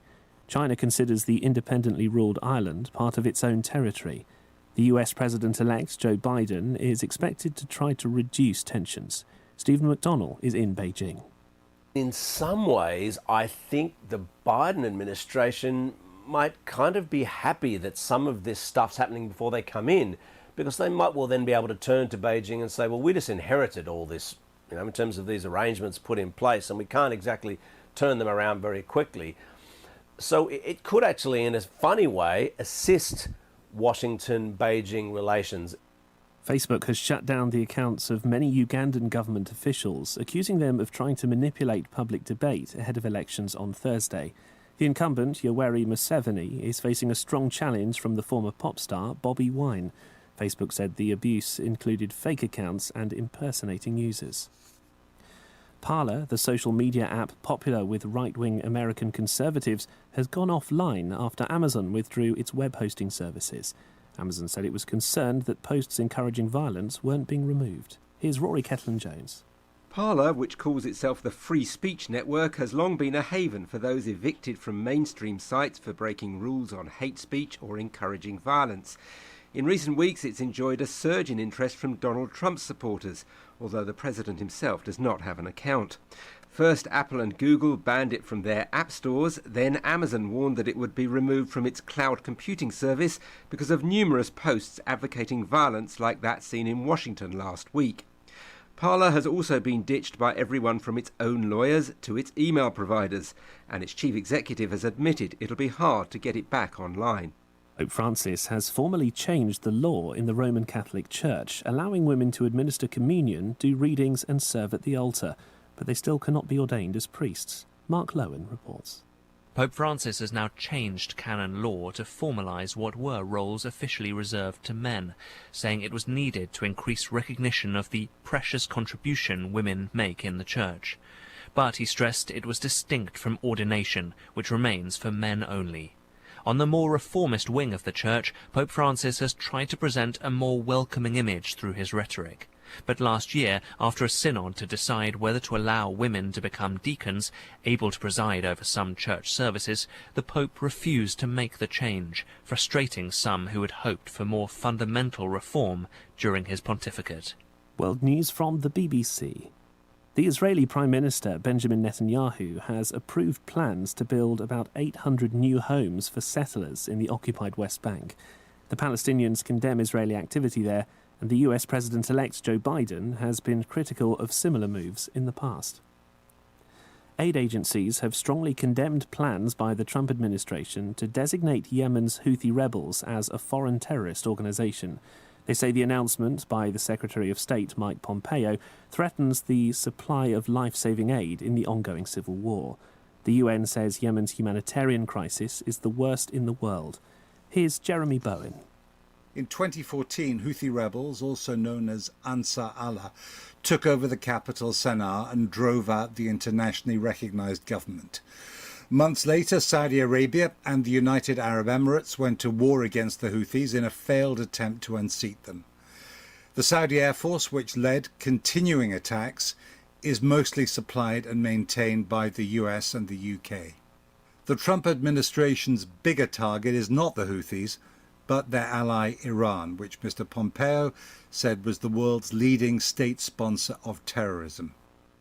There are calls in Pakistan for an independent inquiry into one of the country's worst ever power outages. The system collapsed late on Saturday, plunging most of the country into darkness.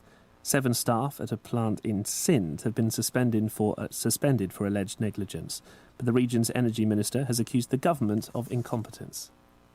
In Turkey, a Muslim televangelist who often preached surrounded by young women he called his kittens has been given a prison sentence of more than 1,000 years for sex crimes. Adnan Oktar founded his own TV channel where he'd break up long sermons by dancing with the women who appeared to have had extensive plastic surgery. BBC News.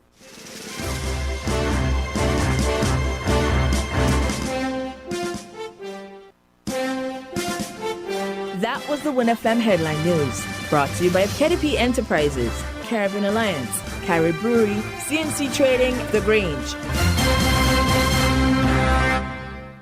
Did you know that the Grange Healthcare Facility is the first purpose-built non-governmental healthcare organization on St Kitts, offering 24-hour nursing, therapeutic and residential care for older adults? It's situated at Otley, 7 miles east of Vastair in beautifully landscaped surroundings.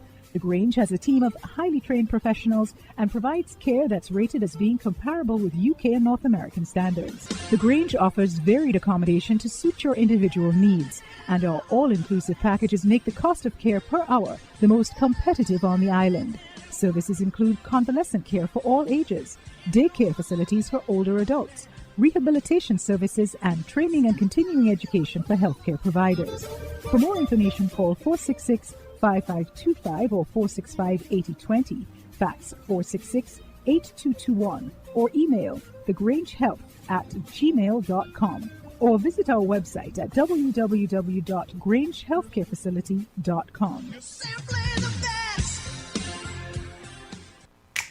Maybe it's the way the brilliant gold liquid reflects our sunshine, or how the bright blue of its label mirrors the clear Caribbean skies overhead.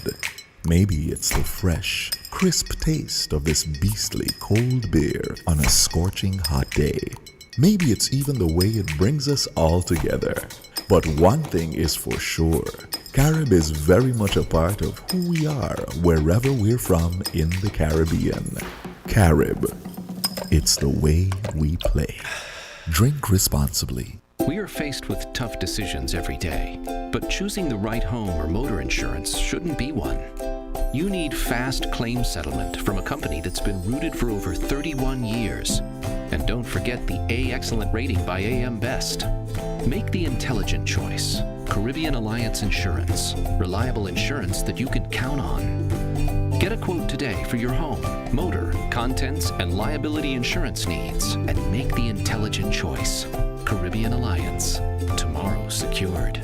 Local agents, Dalil Walwyn & Co. Limited. Telephone 465-2631 or 469-5303 for the Nevis office. We're different. We're 98.9. 98.9. WINN FM.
Smiles have been growing fast because Flow Home internet speeds got faster with up to over 2.5 times their original speeds.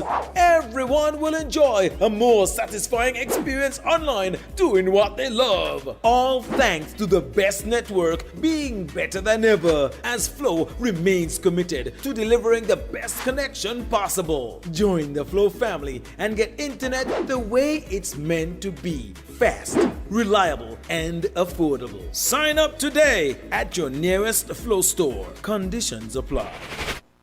Supermarket shoppers understand that convenience matters. At Hortsport's Value Mart IGA, we know that price matters most. Ample parking and the widest variety matter.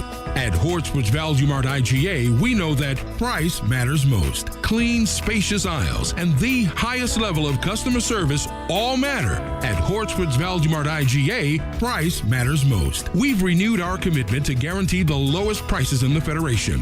Why? Because we understand that in this tough economic environment, price matters most. Shop smart. Shop Value Mart, where price matters most. Farms Estate Nevis and Wellington Road, St. Kitts. Price matters most.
She got the brown eyes, caramel thighs, long hair, no wedding ring. Hey, I saw you looking from across the way, and now I really wanna know your name. She got the white dress, but when she's wearing less, man, you know that she drives me crazy. The brown eyes, beautiful smile. You know I love watching you do your thing. I love her hips, curves, lips say the words.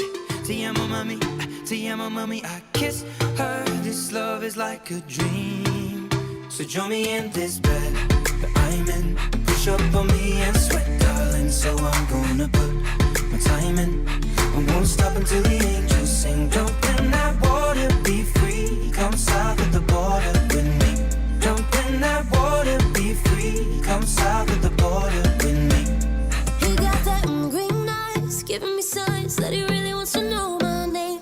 Hey, I saw you looking from across the way, and suddenly I'm glad I came. Ay, ven para acá, quiero bailar, toma mi mano. Quiero sentir tu cuerpo en mí, estás temblando.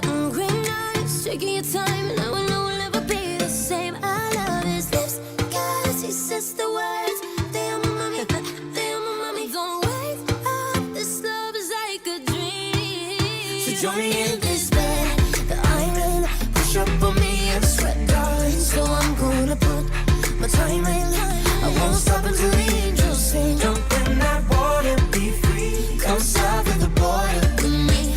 Jump in that water, be free. Come south of the border with me.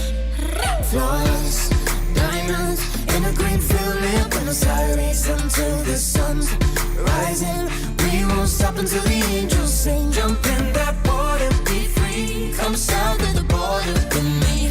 Jump in that water, be free. Come south of the border with me. You never live till you risk your life. You wanna shine, you gotta get more eyes. Am I your lover or I'm just your vice? A little crazy, but I'm just your type. You want the lips and the curves, need the whips and the furs and the diamonds I prefer. In my closet, his and hers. Ayy, he want the little mamacita margarita. I think the egg got a little jungle fever. Ayy, you want more than something boring. Legs up and tongue out, Michael Jordan. Go exploring, something foreign. Bust it up in rainforest if you pouring. Yeah, kiss me like you need me, rub me like a genie. Pull up to my spot in Lamborghini, cause you gotta see me, never leave me. You got a girl that could finally do it all. Drop an album, drop a baby, but I never drop the ball.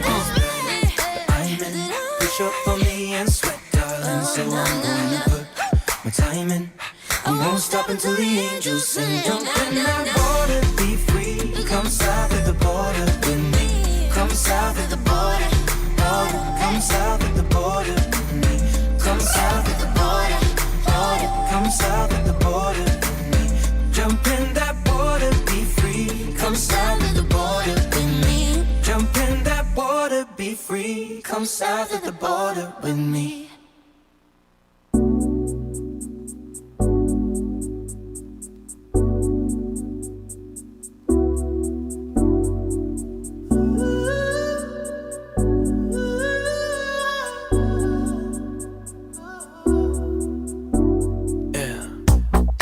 What you thinking?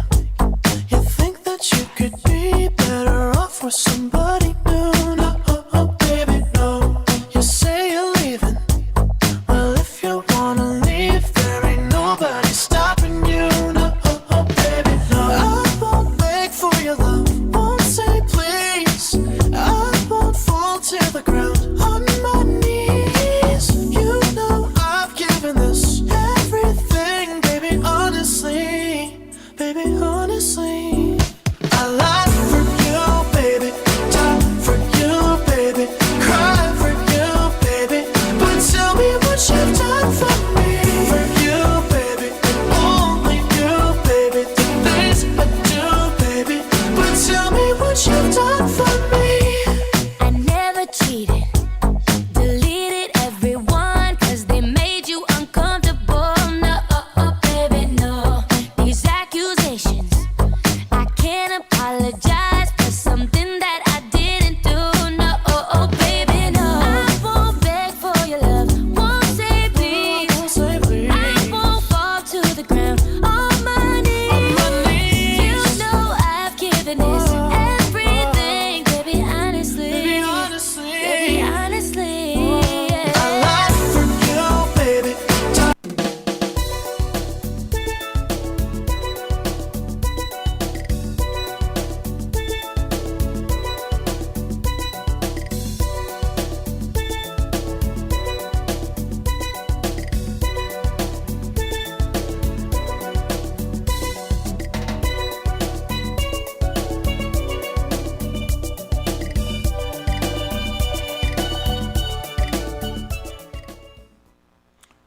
Good afternoon to many listeners and viewers. Welcome back to Voices. My name is Socrates, host of this second half of today's program. This morning we had a rather very interesting discussion with Dr. Joan Rawlins, a medical sociologist who spent about an hour with us discussing issues of Alzheimer's. And she had to leave. We agreed that it's a conversation that needs to be continued. There were many aspects of that discussion that we didn't get into about, the many challenges, what you can eat, the new discoveries, etc. And I think within the next 2 weeks, the good doctor will be back for a more detailed discussion. I shouldn't say more detail, but to be able to divulge more information, because there's a lot of that people need to know. We were speaking about awareness or lack thereof in our broader society when it comes to these health challenges. Being able to recognize, having the treatment, the skills to deal with these diseases. And so Dr. Rawlins has promised to be back to speak with us more on that particular topic. I'd like to say at this point in time, good afternoon to Anguilla. We have Amber, Zara, and Cleo down there. They normally logged on. We have New York Joe. We have Chris in Sheffield. We have Peter Ngonjui at the Development Bank. And once again, we'd like to say birthday greetings to Nyla Walters. She's celebrating her 21st birthday today. So, happy birthday to you, Nyla. DJ Morris Show, thanks for staying in tune and keeping us straight. We have Brenda O'Neill up there in, where is she? Oh, Charlotte. She's not in Charlotte, she's listening to the program. And so this morning, we were off to a great start. We had some challenges with the phone lines, and I'm not sure if they really sorted, but they tried to address, and so we were able to get just one call this morning from Ranger, who made a very invaluable contribution. I don't like to monitor the news like what's happening in the U.S. It's like repeating what's known, but I want to wish speedy recovery to that person who was injured in the shock attack over the weekend. You understand, it's a student. I won't mention the particular institution that they're affiliated with, but we want to say, based on what we heard, that that person was trying to give assistance to a turtle that was in distress, and they were attacked by a shark, suffered some serious injuries. So we want to wish them well, as best speedy recovery as we can. Here in the Federation, we want to pause and give thanks again to the NEOC board, those who have kept us safe so far.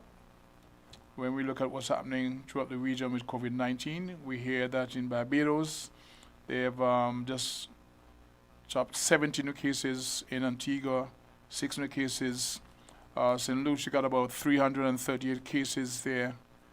In terms of the demographic and the population, they're much larger than us, but still those numbers are very scary. So here within the Federation, we can say that we have 30 plus cases and they've all been contained, no community spread. One has to be mindful of this and give thanks. So once again, the lines are open if you wish to make a contribution. Call with if you want to change the topic, introduce any new topic, and there's a call on the line as we speak. Call your live and voices, please go ahead. The King. Sir. Good day. How art thou? I'm all right. You know, I made 16 attempts on Saturday to get in on Inside the News.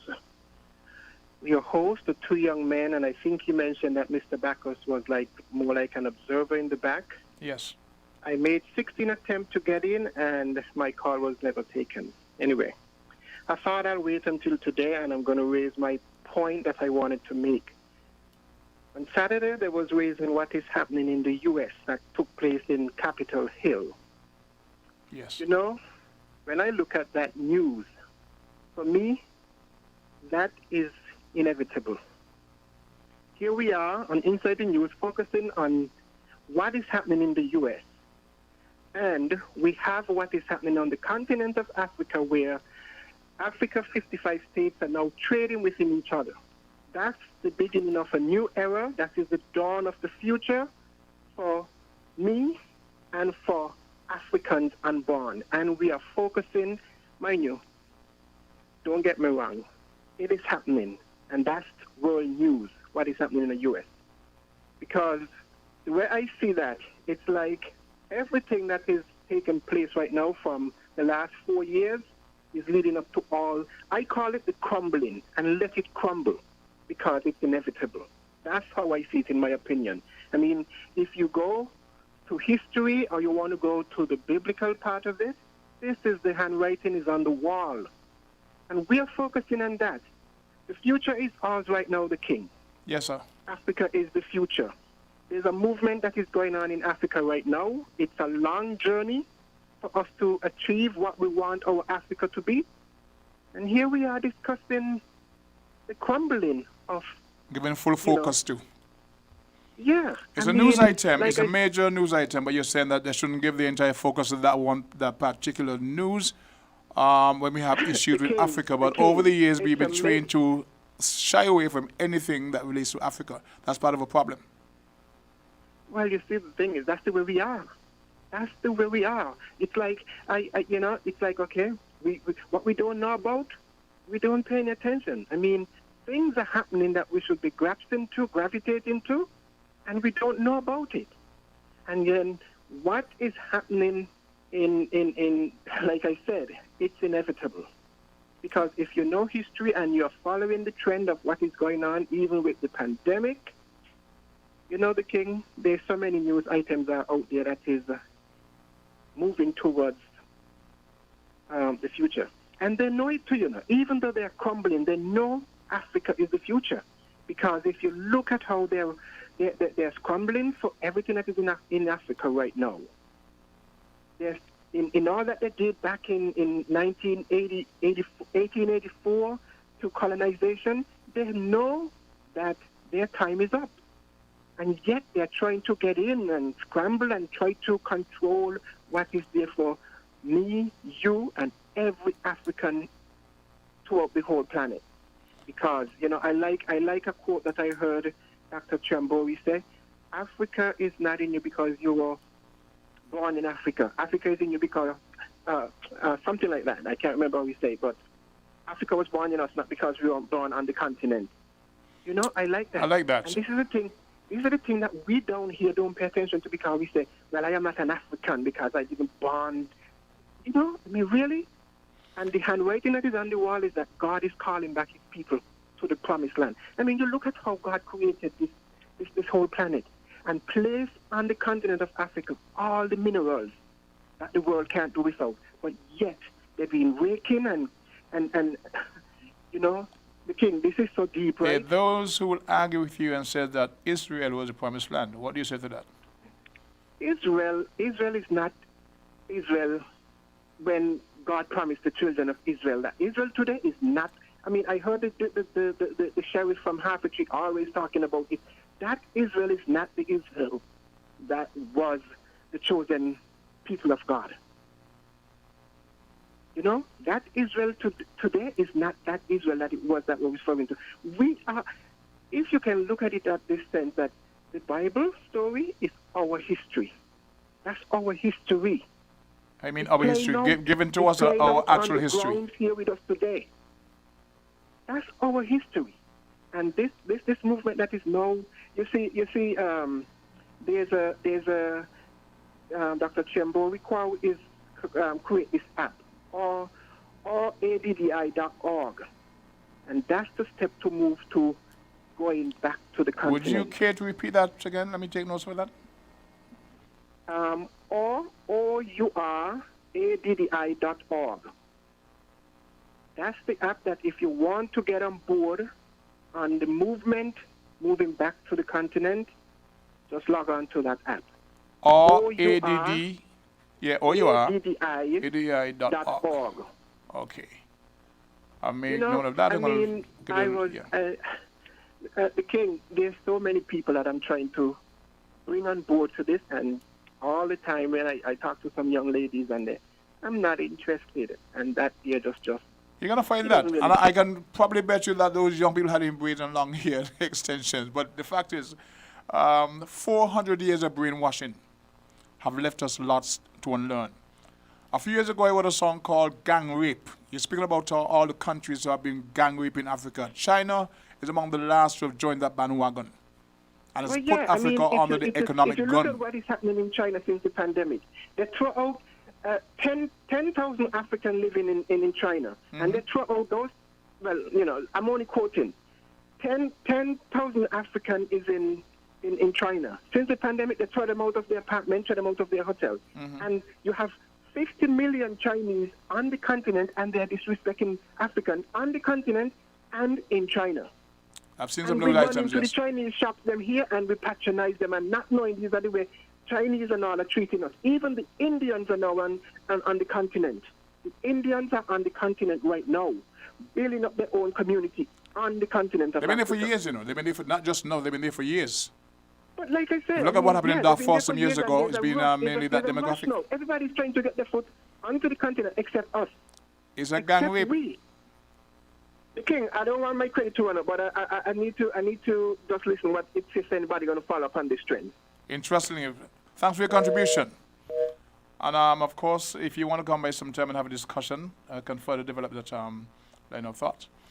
The numbers to call if you wish to join the conversation are 466-0989, 662-0989, 762-0989, 718 for the offices lines. We start with 718-265-0989. From the Florida area, we have 508-921-4619. From the UK, we got 0333-044-0065. And those numbers get you into the conversation here on Voices. My name is Socrates, and we're into the second half of today's program. And we have a call on the line as we speak. Call your 11 Voices. Go right ahead. Yeah, how are you, man? Good morning, man. Okay, good sir. afternoon, man. How are you doing, all right? Very good. Yourself? Yeah, well, I'm pretty good, man. Happy New Year to you, man. Same to you and yours. Yeah, that caller there that made them contribution about Africa, man. That's one of the best contributions I ever heard on your program, man. I'm happy to hear that. Yeah, right now, with the pandemic, how the pandemic is going on in the United States, and seeing that St Kitts and Nevis is so dependent on this tourism, I believe that whoever is responsible for foreign affairs and, the tourism sector there, they need to start targeting West Coast Africa with some direct flights to St Kitts. I see that, with the fact that America has so much coronavirus and it's limited in Africa, I think that the tourist industry there in St Kitts and Nevis, they need to turn their attention to West Africa, West Coast, and get some type of direct links, there. I know Mark Brantley, I know he made some trips to Africa, and he visited some, politicians over there. I think that he should maybe, open up some dialogue with those guys over there and see if they could get some direct flights into St. Kitts and Nevis. It could be a substitute at least for now, with the downturn of the U.S. economy and with the coronavirus, hitting the United States so hard, they can turn to Africa at least as a trial period or something, They need to get some direct flights in because St. Kitts has that international airport, and they need to keep that going, man. I hesitated interrupting you to say that I totally agree with what you're saying. I am totally in agreement with what you're saying. And I think a few days ago I heard the Honorable Dwyer Astafan speaking about the fact that it takes about 6 hours direct flight from here easterly to Africa. But we have to go to the UK. I don't see why they're hesitating, man. They need to start this stuff aggressively, man. I mean, Africa, West Coast, that's a prime source, man. They could have that link, and they could keep, they could get some type of flights in from there. I mean, the coronavirus is not really attacking Africa that much, so they, you know, as far as the influx of the virus coming into the Federation, it would be more controlled, and still they would be able to get some type of tourists to visit but the the islands, market, you know what I mean? the thing is to open up the market, because in the UK and the US right they there, need to. yes, I think there's a need for a paradigm shift. They need to open that market up, man. I mean, I don't know who's in control down there in the tourist industry, but they're not looking at Africa like how this gentleman just talked about Africa. We're the only people not looking at Africa like that, bro. You know what I mean? We need to get this opened up, man. America is not the only place in the world, bro. It's going to be a lot easier said than done, but it's good that that conversation is starting, because it makes perfect sense. Yeah, it does. It really does make perfect sense, and they need to just explore it. But that's my contribution for the day, man. You guys have a good day, man. Thank you very much. Thank you very much. Okay. The interesting Okay, thing, you're though, welcome. would be the reception. The reception our people will have to Africans coming here. Okay, caller, you're live on our voices. Go right ahead. We'll ask a caller. Okay. As I was saying, it would be very interesting to see the reception of people give to Africans were this to become a reality. But as Minister Asafan was saying, it takes about 6 hours flying direct from St Kitts to Africa. I didn't say exactly where, but for us to get there, we now have to go through 8 hours flight time to London, and then 8 hours to, so it's very daunting. So until we have that sort of traffic created where you can fly directly from here to Africa and vice versa, let's take this call. Call 11 Voices. Hello, hi. Good afternoon, your 11 Voices. Is that King Socrates? Speaking. Hello? Yes, you're live speaking to Socrates. Yes, go ahead. It's Patrick's leader again, but this time talking about Africa. Yes. As a Kitishan who lived in Kenya for 6 years, I think there's so much about Africa that is positive. When I went there to live, 1977, I went there with a very negative concept. Based on what? That was actually put in me by both my parents. Correct. And from what I learned in school. The whole colonization of Africa by Europeans, the British, especially the French, the Spanish, Portuguese. You know, made it so difficult for the Africans to touch themselves up to this day. Up to this day. You know, for instance, the French had decided that if their colonies wanted independence, then they have to pay them a yearly fee. They're still doing it. They are still doing it up to today. So when these people have got such limited GDPs in spite of their size, and then they have got to be paying back to people who plundered and all these things. And the IMF, paying them back in order to get their freedom. The IMF and the World Bank are complicit in this. I am just wondering why all the human rights activists and so forth haven't actually seen this thing. Africa is a wonderful place to live. And I was very fortunate to have 6 years in East Africa, where I learned so much about myself, etc. So I think that gentleman who brought up the topic, I'm not sure who he is, he's brought up a very refreshing topic. We need to, I'm not saying that everything about it is glorious, and there is no place in the world where everything is glorious. But we need to get rid of this stereotype, slavery mentality where we don't have trust in ourselves. Any appreciation. And our work. And once we have got over that by thinking that if we are not superior, we are not inferior either. Correct. That's where we would start. That's where the beginning would be. So I think that's just my little contribution, but I had personal knowledge of it. I mean, you had universities like Makerere University in Uganda, where you had Europeans going to, and so forth. So it's not that Africans are less intellectually than any other people. It's just that it has to start with us. And we have got to start glorifying ourselves, having trust in ourselves, and believing that we could be just as good or better. So that's my little contribution. I want to thank you very much for that. It's the mistrust that we've been taught by others that we should continue to perpetrate against our own selves that actually halts our development.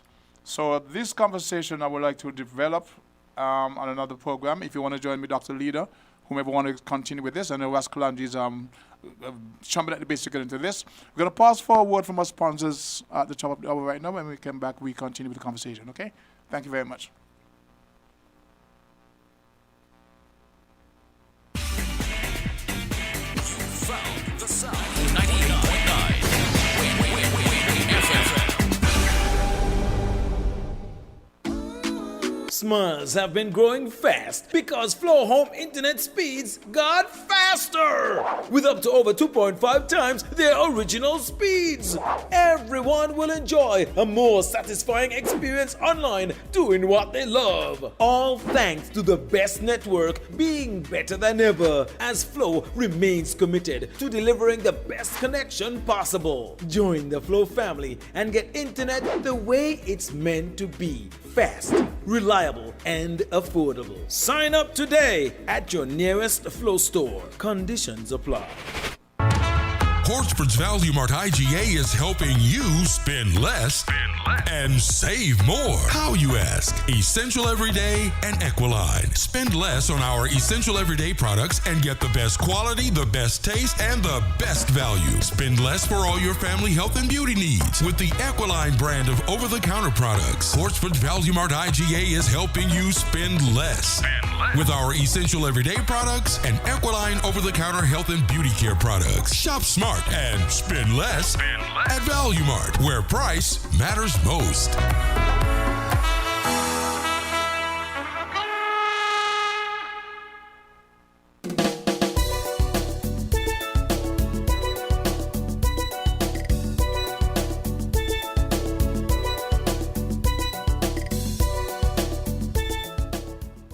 It's 3 minutes past the midday hour, and we're listening to Voices.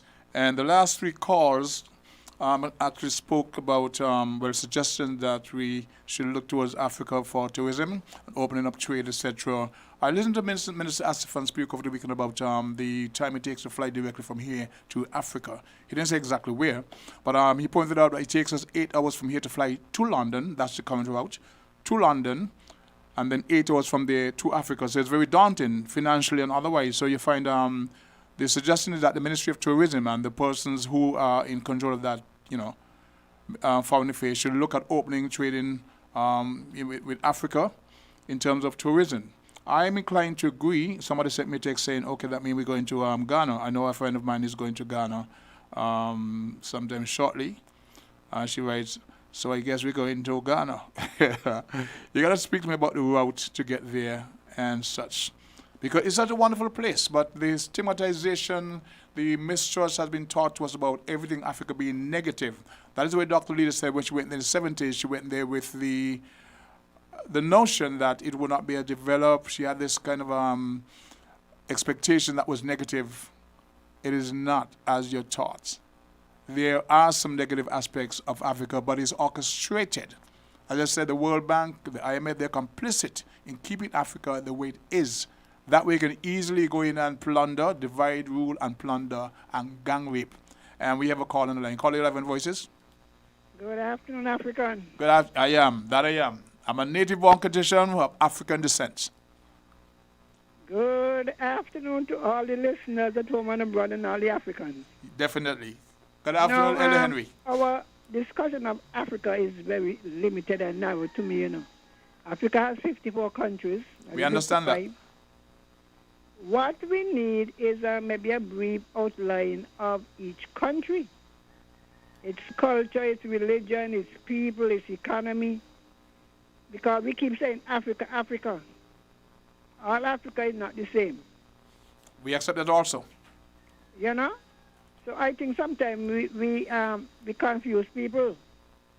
Because most of us think Africa, continent, as if you could just walk into one place, So I think that is lacking, because the truth is that you had different European countries who colonized. Well, actually, the country was shared out, marked out and yes. divided up.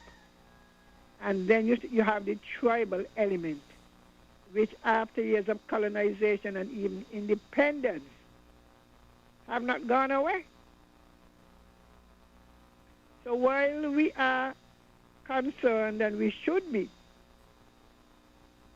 the leaders of Africa have not been able, in most cases, to form nations because of the tribal element.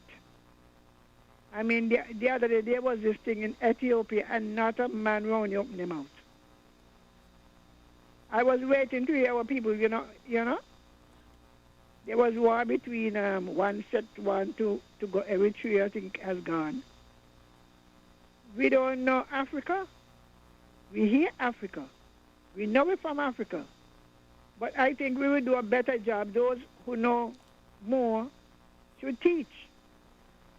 Take the countries one at a time. You know, you got East, South, you have Central Africa. You know, do them like that and give us educators. Because some people had the impression that they could have got on the thing and buy a ticket and go to Africa. No, nothing like that. Even within Africa, Elder Henry, there are visa requirements to go from one part to the other. That's what I'm telling you. You just can't jump on a flight and go. There are strict travel requirements. We give the impression that we could have go in Africa. And not even that, you know. You have this border. Every time they have some kind of civil unrest in one country, people run and become refugees in another country. Correct. And the way some of them are treated. You know, I was glad the other day to hear that they had this free trade. It was 4 countries? 4 has signed on already. But that's what the first caller was alluding to. You know, that is a good idea.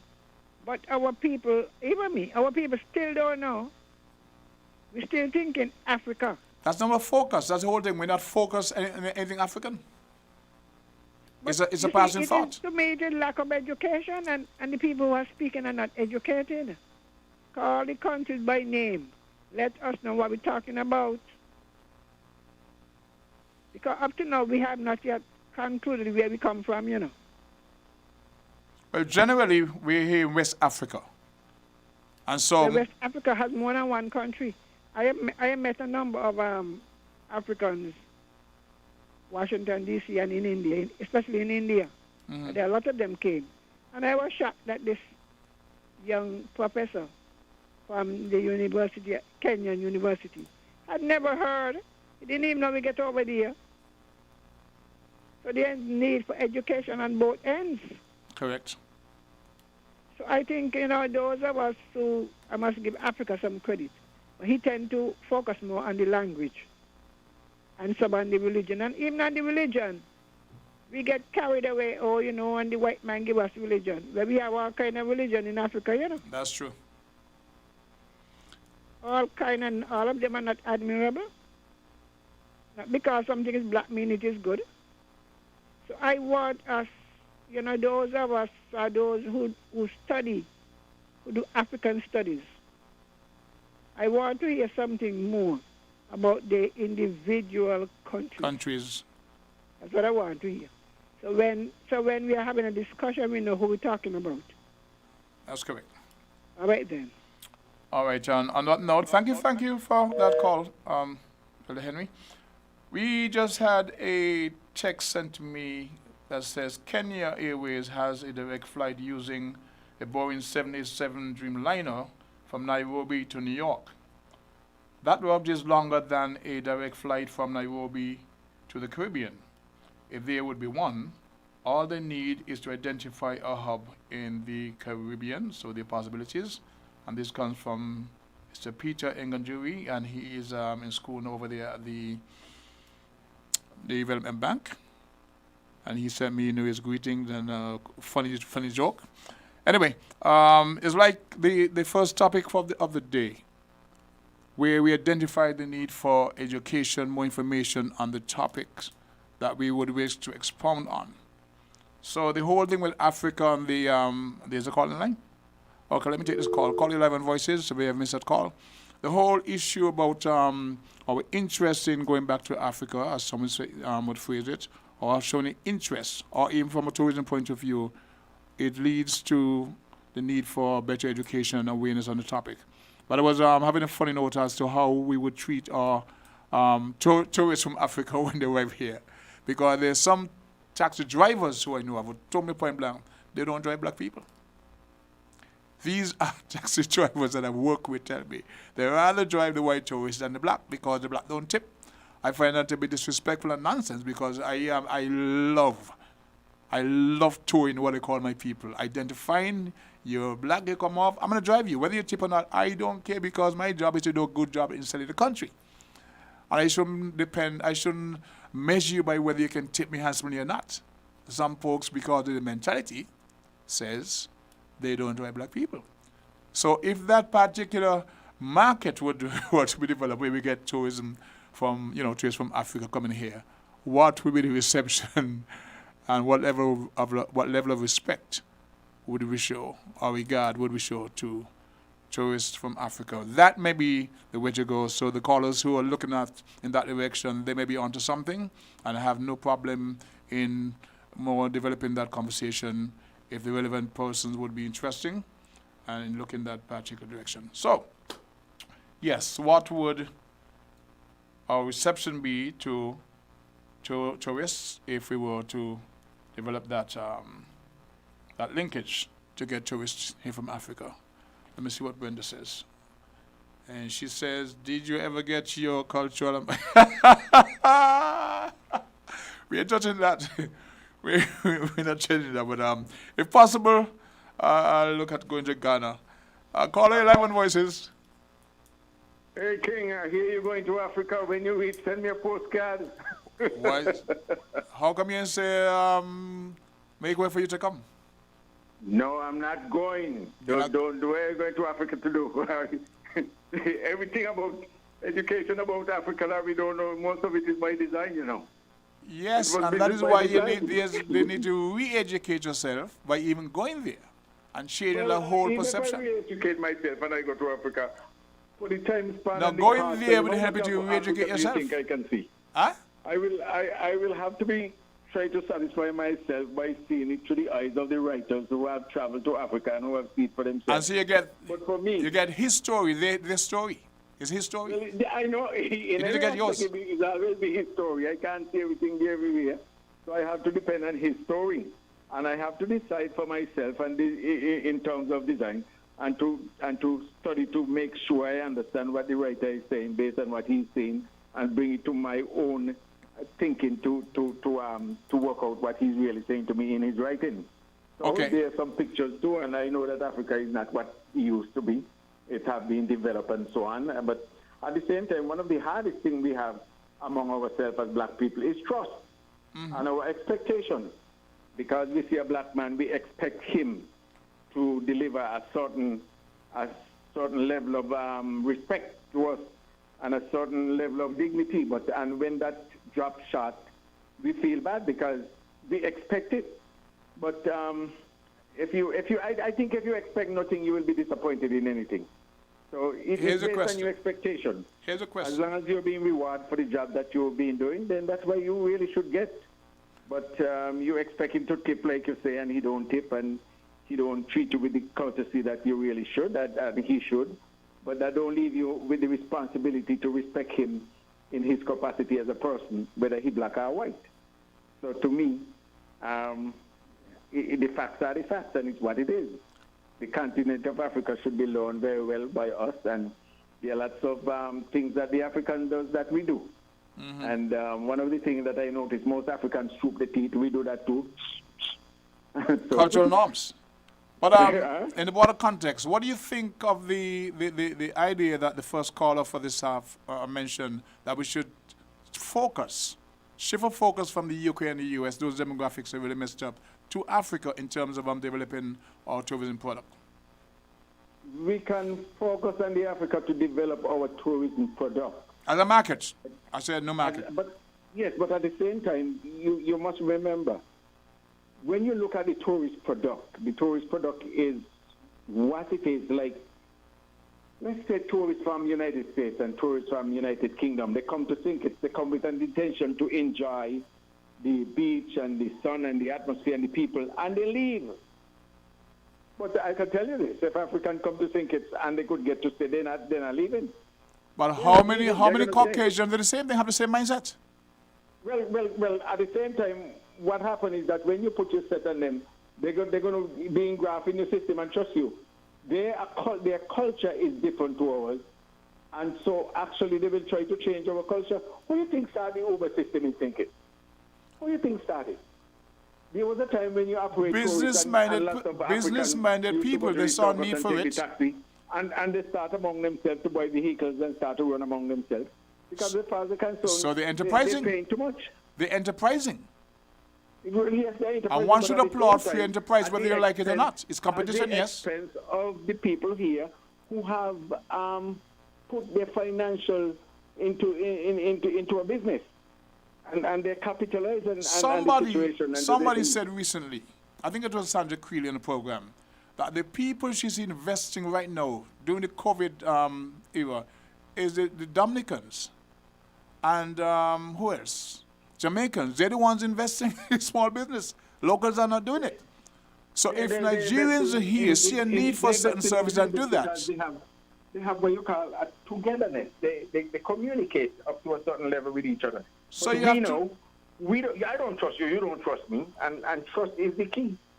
And that is the whole thing, because we are biased within ourselves, and we try to not only be in that, but we show it.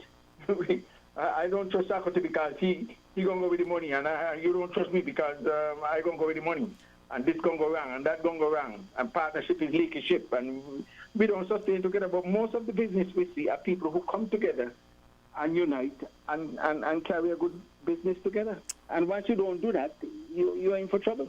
There are many nationalities in our federation right now who have done that. Oh, God, please. And we look at them. We're not going to identify and label them, right? But the Africans who are here, I just say they started Uber and this and that. It's not a bad thing. It's competition and they're enterprising. I'm just saying what takes place when you go to pull a certain market. When you go to a certain market, what is going to happen? What are your expectations? You expect to take and don't lose anything? You're going to lose something. Yeah, so but how much are you willing to lose? That linkage with Africa as a tourism market is a good idea. And I'm not going to say when they come, they don't want to go back because we have Caucasians with the same mindset. As you prepare for the gain, you must prepare for the loss. You cannot gain everything. It's trade. So if you prepare for the loss, just brace yourself for it because it will happen. It's trade because we too can be able to go there to that particular country and maybe make an impact, make an investment. Could you believe, King? Could you believe that Africans come here to go to medical school, drop out, and set up a vending table down on 4th Street on the sidewalk? Okay. Could you believe that? That need to be addressed, but I can tell you. I can tell you some years ago, there was a young lady. There was a young lady who came here as a student for us. She got pregnant. Actually, she was here with her husband. She got pregnant, dropped out of school, and lived here for years and years and years and years. Because of our immigration system. She got a job at as a teacher at one of the schools here, and here she was actually working, and she was not supposed to be working. But because of her color, it was overlooked to a very large extent. Now, it got political because she was a friend of mine, and I used to write some articles at the time that used to be hittingly then, well, in our opposition. And a certain politician says that Socrates can read and write, so he had to be that person who was writing for me. And I deported. They had that person deported. But there was a next example. You're saying that Nigerians came here to go to school and they're selling on 4th Street. This was the case of another person, a friend of mine who was here living, a Caucasian, came here to go to school. She got pregnant, dropped out, and was employed by a number of schools around the island. Right? But because she was affiliated with me, they had a deported saying that she was writing my articles for me in the Democrat at the time. Nonsense. But not moving away from the issue, but a guy said to me, I think it is the nicest place in the world. If all you got to do is come, just don't get into trouble with the law and you're good to go. There you go. Just be here. and you synchronize. Nobody going to interfere with you. Nobody going to tell you anything. Okay. And I tell you what, if you walk into a store and you have the brand of a kitchen and the store owner will not employ you. No way. And somebody else outside of St Kitts, they will employ them just like a drop of the hat.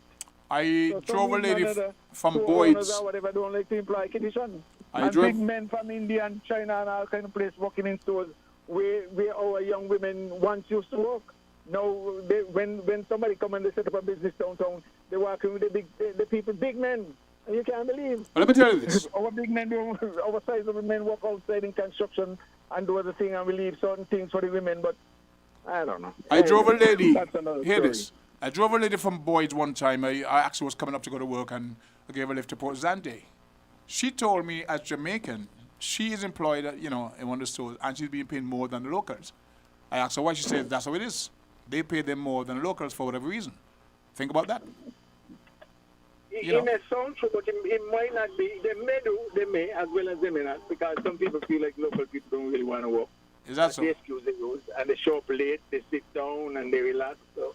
But that's it about we have to step up on our human resources. That's a generalization of black people around the world. We show up late, we don't want to work, we're lazy. It ain't that, sometimes we have to, it's the way our people could work, because we have performed outside and we have performed in lots of different countries. But it's most of the problem is sometimes is the management approach. When a fella is up there, he kind of talk down to you, and our people don't really like people talk to them in a certain way, even though they might give it. So if you find this niche, then you could use it as a good manager. But if not, and if you're going to tell somebody if you don't want to work, you could go home and so on. No, you shouldn't tell people that. Their mission is to work, so encourage them to work, because let them know that they have light bill, they have electricity, water bill to pay, and they need to perform to hold on to the job they have. Okay. Don't tell them if they want to go home, they could go home. The reason why they come there in the first place is because they want to work. We're going to stop. Those are some of the key things. It's not what you say to people, it's how you say it to them. All right. And we need to change our approach to our people, because we might want to insult, but we don't want nobody to insult us. We don't want to be anybody embarrass us. We are very soft underneath. If somebody speaks to us nicely, you'll be surprised to know how we adjust and how we speak to them. Quite so. We're quick to fly on somebody roughing us up. But for somebody come nice and so on, you take them where Socrates lives, call Socrates out his house, and put them in Socrates' yard, and nobody really know. That is how you will treat them, because you think that they treat you nice and they're nice. I think I've said enough, so Okay. have a good day. On the topic of possibly looking to Africa as a market source for tourism, I want to say that we need to stop looking at the negatives firstly. Look at all the possibilities. Take a positive approach to what can be. If you start with the negative first, we get nowhere. You can't let other people tell you who your friends should be and how you should approach certain things based on the historical context in terms of brainwashing. We have to change that mindset. And so when I spoke about re-educating ourselves, if this becomes a possibility, we need to learn as much as possible from this possibly new market. If there somebody sent me information about non-stop service from Atlanta to Ghana on Delta, there are possibilities. But from here in St. Kitts, as Mr. Asafam was speaking to, there can be a direct flight. I don't remember exactly which country spoke to from here to Africa. That takes about 6 hours. If that's a route we can capitalize on in terms of trying to groom it as a tourism source, it should be exploited for the benefit of, mutually beneficial to our people. Because after all, in spite of the challenges we're facing, which has been mainly orchestrated and perpetuated, we have to accept that the world as we knew it has changed.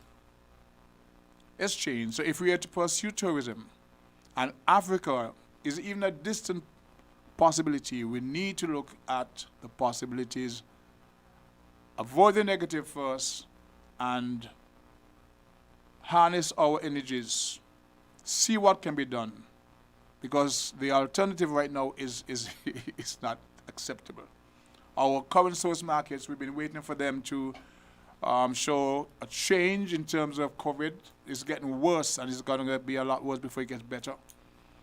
Right? It's not fair to say that tourism is over, because I know the ministry has been engaged in trying to find alternative means to keep the engine going. It's difficult. It's been very challenging.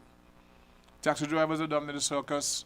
I understand there was a deferment of payment for your license until March. Is a good thing, because really we've been really very negatively impacted. But in terms of the thinking or the suggestion that we should target Africa, when I say Africa, I'm generalizing because there has to be certain demographics that we can actually target as a tourism source, should be pursued and developed. We got just about 4 minutes before we wrap up today's program. I want to go back to the conversation. Okay, let's take this caller. Caller, you're live on Voices. Hello. Good day, you're live on Voices. Yes, greetings, Brother Socrates. Good afternoon, sir. Yeah, but what I'm saying is that you see how our people is colonized? We go to the negative first. 600 years of colonization, and they don't understand what is going on. You see what is happening in the United States with the terrorist attack on Washington, on the capital. Yes. No, what I'm saying to you is that our people's position is that that will never happen in America. No, they see it for themselves. Our people got to get out of this colonized mind and start to think progressively. A brother come here from Nigeria, set up something on the street, and brothers got problem with that? He's enterprising. And they ain't got a problem with it. I mean, come on, man. That's colonization. That's enslavement. Our people got to wake up. Mm-hmm. This is the 21st century. A lot of distrust we got amongst ourselves is what was instilled in us because of enslavement and colonization. You could see what is happening in the United States. It's still being perpetuated. You understand? Is what they inculcate into us over 600 years. You see it taking place in the United States between the Democrats and the Republicans. You see the same thing going on here between Palm and Labour. It's the same system. It's the same culture of divide and rule. Our people got to get out of that, man. Okay, I'm going to give you... We're talking about different countries in Africa. The Berlin Conference is the one who split up Africa. Here's what. We got to understand our history. Our people got to get out of this negativity, man. When Nkrumah talk about the unification, when Nkrumah talk about the unification of Africa, the imperialist forces them do everything to mash it up. They kill Lumumba, they kill Malcolm, they kill Dr. King. Every time we try to do something, they eliminate our leaders. They lock up Nelson Mandela. Nelson Mandela was a terrorist before Bin Laden. The ANC was a terrorist organization. Now we see what real terrorism now in the capital, in the so-called democracy. It's white supremacy. It's white supremacy. Our people got to wake up, man, and unify. You understand? Look here. Dr. King had a speech that he has seen the promised land. He mightn't get there with us. He knows that we as a people will get to the promised land. And I'm saying to our people, we are in the promised land right now. Because Babylon system is done. Here's what, Rascal. You got about 50 seconds. Tourism from Africa or no? Africa's a tourism source, yes or no? Hear what I'm saying. Hear what Granny said. Unification of all Africans. You understand? We could do business, we could do trade. We're in the best position in the world right now. And people coming on the radio and talking stupidness. Just like how you got schism amongst white people, we got schisms among us. We just got to resolve our contradictions. Correct. That's all it is. The guy now like, no, it's over. Yeah. No, Okay. I tell you. Yeah. Ross, what I'm saying to you. We got 15 minutes to wrap up. 15 15 seconds, sorry. Yes. You understand? So, I ain't got no more time because my time finish. We'll talk again, okay? You want out to tell you. All right. We have been listening to Voices. Today is the 11th of January, 2021. And my name is Socrates. It's been a pleasure being your host. I want to wish you peace, love, and a much better tomorrow. See you next week, Monday, God's willing. Have yourself a nice week. Bye. WINN is 90.